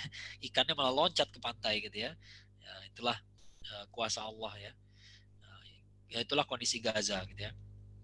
Tapi ngomong-ngomong soal Gaza, mungkin ada satu analisis yang menarik ya. Saya pernah dengar sebuah analisis ketika ada seorang syekh gitu ya bertanya pada sebuah forum gitu ya, kira-kira menurut kalian pemerintahan Islam yang paling ideal zaman sekarang ini siapa ya? Apakah Saudi Arabia, apakah Turki sekarang lagi ngehits kan ya. Dulu zamannya masih Mursi juga Mesir gitu ya, kira-kira mana yang paling bagus gitu ya. Ternyata rata-rata menjawab ya menurut Syekh itu gitu ya, rata-rata orang menjawab salah ya. Kebanyakan orang menjawab Turki ya, padahal Turki sampai sekarang masih sekuler ya. Erdogan tuh belum bisa bebas ya. Kita nggak suzon sama sekali sama Erdogan, kita sangat yakin beliau ini orang baik ya, tapi beliau masih belum bebas. Buktinya apa ya? Buktinya beliau masih harus selalu ziarah ke makamnya Ataturk kan ya, karena itu simbolik banget ya. Kalau dia nggak datang ke makam Ataturk, dia akan dianggap sebagai anti sekularisme, bisa dikudeta kapan aja ya, berbahaya sekali gitu ya. Nah ternyata yang Syekh tadi mengatakan yang paling ideal itu sebenarnya Gaza. Gaza itu yang paling ideal. Loh, kan diembargo, kan hidupnya susah, kan dibom, ya. Nah, masalahnya kata beliau, kita berpikir secara materialistis. Kita berpikir bahwa kalau hidupnya enak berarti ideal. Kalau hidupnya hartanya banyak berarti ideal. Padahal Islam tuh nggak ngajarin begitu. Ya, kita tuh ideal, kehidupan kita ideal kalau kita bebas untuk menyembah Allah. Ya. Nah, Gaza itu ideal. Kenapa? Karena gara-gara diembargo, diisolir dari sana sini, maka gerakan Islam di sana yaitu Hamas gitu ya, bisa membangun pemerintahannya sendiri, bisa membangun bisa menyelenggarakan peribadatannya sendiri, nggak terganggu sama yang lain. Ya, pokoknya nggak diganggu sama siapa-siapa. Ya kita mau bikin peribadatan, siapa yang mau ngelarang? Yang ngebom ada nggak? Ada. Yang ngebom ada. Tapi buat kita tuh yang masalah itu adalah kalau nggak boleh sholat, bukan kalau mati di bom. Mati di bom itu bukan masalah, gitu ya. Nah, emang susah ya untuk menerapkan cara berpikir yang tidak materialistis, itu susah, gitu ya. Saya begitu dengar kalimat komentar seperti itu berpikir, iya juga ya, kita mengira kita tuh bagus kalau hidup tuh udah senang. Ya, kalau hidup itu udah enak, nyaman, kaya raya. Padahal para sahabat Rasulullah dulu nggak banyak ya hidupnya enak gitu ya. Ya, di zaman para sahabat, zaman Rasulullah SAW dulu hidup, itu kan masa ketika mereka sangat merdeka, walaupun mereka perang. Mereka perang, ada yang dibunuh, ada yang disiksa, ada yang diembargo, ya, ada yang dizolimi, ya. Tapi buat mereka itulah masa-masa yang penuh kemerdekaan, ya, merdeka dari cinta dunia, gitu ya. Begitu zamannya Khulafaur Rasyidin, begitu dunia sudah datang kepada mereka, gitu ya, ya, baru terjadi masalah kan, ya, baru terjadi masalah. Ya inilah, ya, jadi banyak juga analisis yang mengatakan bahwa isolasi terhadap Gaza itu justru jadi senjata makan tuan. Kenapa? Karena justru di Gaza ini sekarang jadi pusat pelatihan militer terbesar di dunia. Kenapa? Karena semua warganya adalah militer. Ya, semua warganya itu udah tahu rasanya dibom, tahu rasanya lari di bawah desingan peluru, ya. Itu satu hal-hal yang kalau Anda bukan tentara, Anda nggak akan pernah belajar berlatih itu. Ya, tapi semua penduduk Gaza udah tahu rasanya kayak begitu. Jadi mereka lah pusat pelatihan militer yang paling besar di dunia. Ya, jadi gara-gara diisolir malah secara nggak langsung melatih mereka. Ya, tentu saja kita bukan bermaksud berterima kasih pada yang zolim ini ya, tapi qadarullah, ya, takdir Allah pasti indah. Sebagai penutup ya, insya Allah penutup ya, sebagai penutup dari kajian kita, saya hendak mengatakan bahwa teman-teman gak usah khawatir akan kemenangan Islam, itu udah pasti. Demikian juga kemenangan Palestina itu juga udah pasti, ya, udah pasti terjadi. Yang kita khawatirkan adalah keterlibatan kita. Ya, jangan sampai umat Islam nanti jadi pemenang, kita nggak terlibat sama sekali, nama kita nggak tercatat sama sekali, nggak tercatat pernah berdonasi, pernah berdoa. Palestina merdeka, kita bukan siapa-siapa, nggak ada gunanya, nggak pernah berkontribusi, nulis di status Facebook aja nggak pernah, nulis di Twitter ngebela aja nggak pernah, gitu, donasi nggak pernah, berdoa nggak pernah, gitu ya. Rugi sekali, ya, rugi di dunia, rugi di akhirat apalagi, ya. Nanti di akhirat semua orang berbahagia, saya terlibat membela Palestina, dan walaupun dari jauh saya dibacain amal-amalnya semua kesebut ya, dia bela Palestina, dia bela Palestina. Begitu kita dibaca nggak ada Palestinanya, ya, aduh, masya Allah, ya, rugi sekali ya. Yang dikhawatirkan itu adalah kitanya, ya, kita yang harus mengkhawatirkan diri sendiri. Ya, kalau umat Islam pasti menang ya ke zaman, Palestina pasti beres masalahnya, ya, walaupun kita nggak tahu jadwalnya, ya, bukan berarti kita diam, ya. Sekali lagi kita ini bertindak bukan karena kita yakin kalau nggak ada gua nggak akan beres masalahnya, nggak ada ente juga beres masalah, udah pasti, gitu ya. Masalahnya kita pengen terlibat, ya, kita pengen terlibat, itu aja, ya. Jangan sampai Palestina ini beres, kita nggak ada keterlibatan. Jangan sampai umat Islam menang, kita nggak ada urusan, ya. Jangan sampai kayak begitu. Mudah-mudahan bermanfaat. Assalamualaikum warahmatullahi wabarakatuh. Waalaikumsalam warahmatullahi wabarakatuh. Jazakallah khairan katsiran Ustaz Akmal Syafril yang sudah menyampaikan materinya. Sungguh mencerahkan ya teman-teman semua. Ya, jadi tadi sedikit garis bawah, ini saya garis bawahi tentang tadi statement dari Ustaz Akmal terakhir adalah bagaimana kontribusi kita ya terhadap Palestina. Nasib Palestina dan juga Islam sudah pasti ya. Tapi nasib kita ya yang belum pasti. Apakah nanti di catatan amal kita termasuk bagian yang membela Palestina dan Islam ataukah justru sebaliknya, ya demikian kajian kita pada malam hari ini. Saya selaku moderator mohon maaf jika ada kata yang salah, kurang lebihnya mohon maaf. Assalamualaikum warahmatullahi wabarakatuh. Saya kembalikan kepada MC Mbak Srida Juliana. Waalaikumsalam warahmatullahi wabarakatuh. Jazakumullah khair kepada Ustadz Akmal dan juga Bang Novan yang telah memandu acara pada malam hari ini. Masya Allah, luar biasa kajian pada malam hari ini. Komplit ya dari segi pencerahan, kesadaran, kemudian sejarah pun disampaikan oleh Ustadz Akmal Syafril. Barakallahu fiik. Sebelum menutup acara pada malam hari ini, saya akan menyerahkan sesi penutupnya kepada salah satu tim dari kita semua Maryam. Tafadhol Ukhti Atikoh.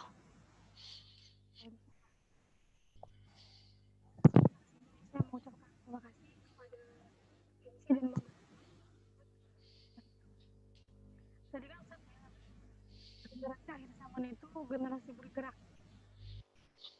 Terus Ustaz juga bilang seharusnya tahapan yang terbaik bagi dia itu paham dulu, paham Palestina, kemudian mendoakan, kemudian kalau ada rezeki berdonasi. Nah, sepertinya saat ini kita bisa nih dapetin tiga tahap itu. Jadi kita pada malam hari ini udah mengerti bagaimana hubungan Palestina dengan Indonesia dan urgensi kenapa kita harus dukung Palestina. Kemudian insya Allah lah kita akan mendoakan dan teman-teman di sini yang mau berdonasi saya fasilitasi. Sebelumnya saya ingin share screen. Mohon izin. Ya, terlihat nggak Mbak Serina? Terlihat ya? Layar. Ya, jadi Ya, terlihat. hari ini kan masih momen Idul Adha ya. Kita semua Maria membuka program spesial yaitu sedekah barang.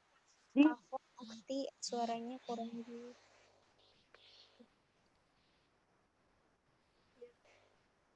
hari ini masih momen Idul Adha.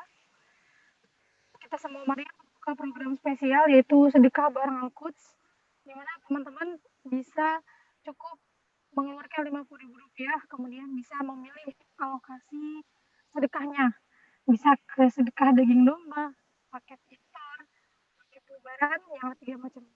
Jadi buat teman-teman yang masih stay di Zoom ini, ada 39 orang ya, yang punya banking, boleh langsung menuju bankingnya, yang punya OVO, bisa langsung ke rekening atas nama Lakso Center dengan nominal dikasih digit 7 di belakangnya. Konfirmasi bisa melalui admin yang ada di grup kajian. Seperti itu. Semoga kita dengan mendonasikan ini, nama kita tercatat lah ya sebagai salah satu kontributor walaupun cuma 50.000 gitu. Sekian dari saya. Waalaikumsalam warahmatullahi wabarakatuh. Jazakallahu khair Atikoh, terima kasih atas penutupnya. Baik teman-teman semua, alhamdulillah kajian online kepalestinaan pada kesempatan kali ini telah berakhir. Mari kita tutup dengan istighfar, astagfirullahaladzim, astagfirullahaladzim, astagfirullahaladzim, dan juga doa kafaratul majlis. Subhanakallahumma wa bihamdika asyhadu an la ilaha illa anta astaghfiruka wa atubu ilaik. Terima kasih atas kehadiran teman-teman semua. Semoga kita semakin mencintai Islam. Semoga kita juga semakin mencintai dan membela Palestina. Billahi taufiq wal hidayah. Mohon maaf bila ada salah dan kurang dari kami, kita semua Maryam. Wassalamualaikum warahmatullahi wabarakatuh. Jazakumullah khair. Syukran Ustaz Akmal.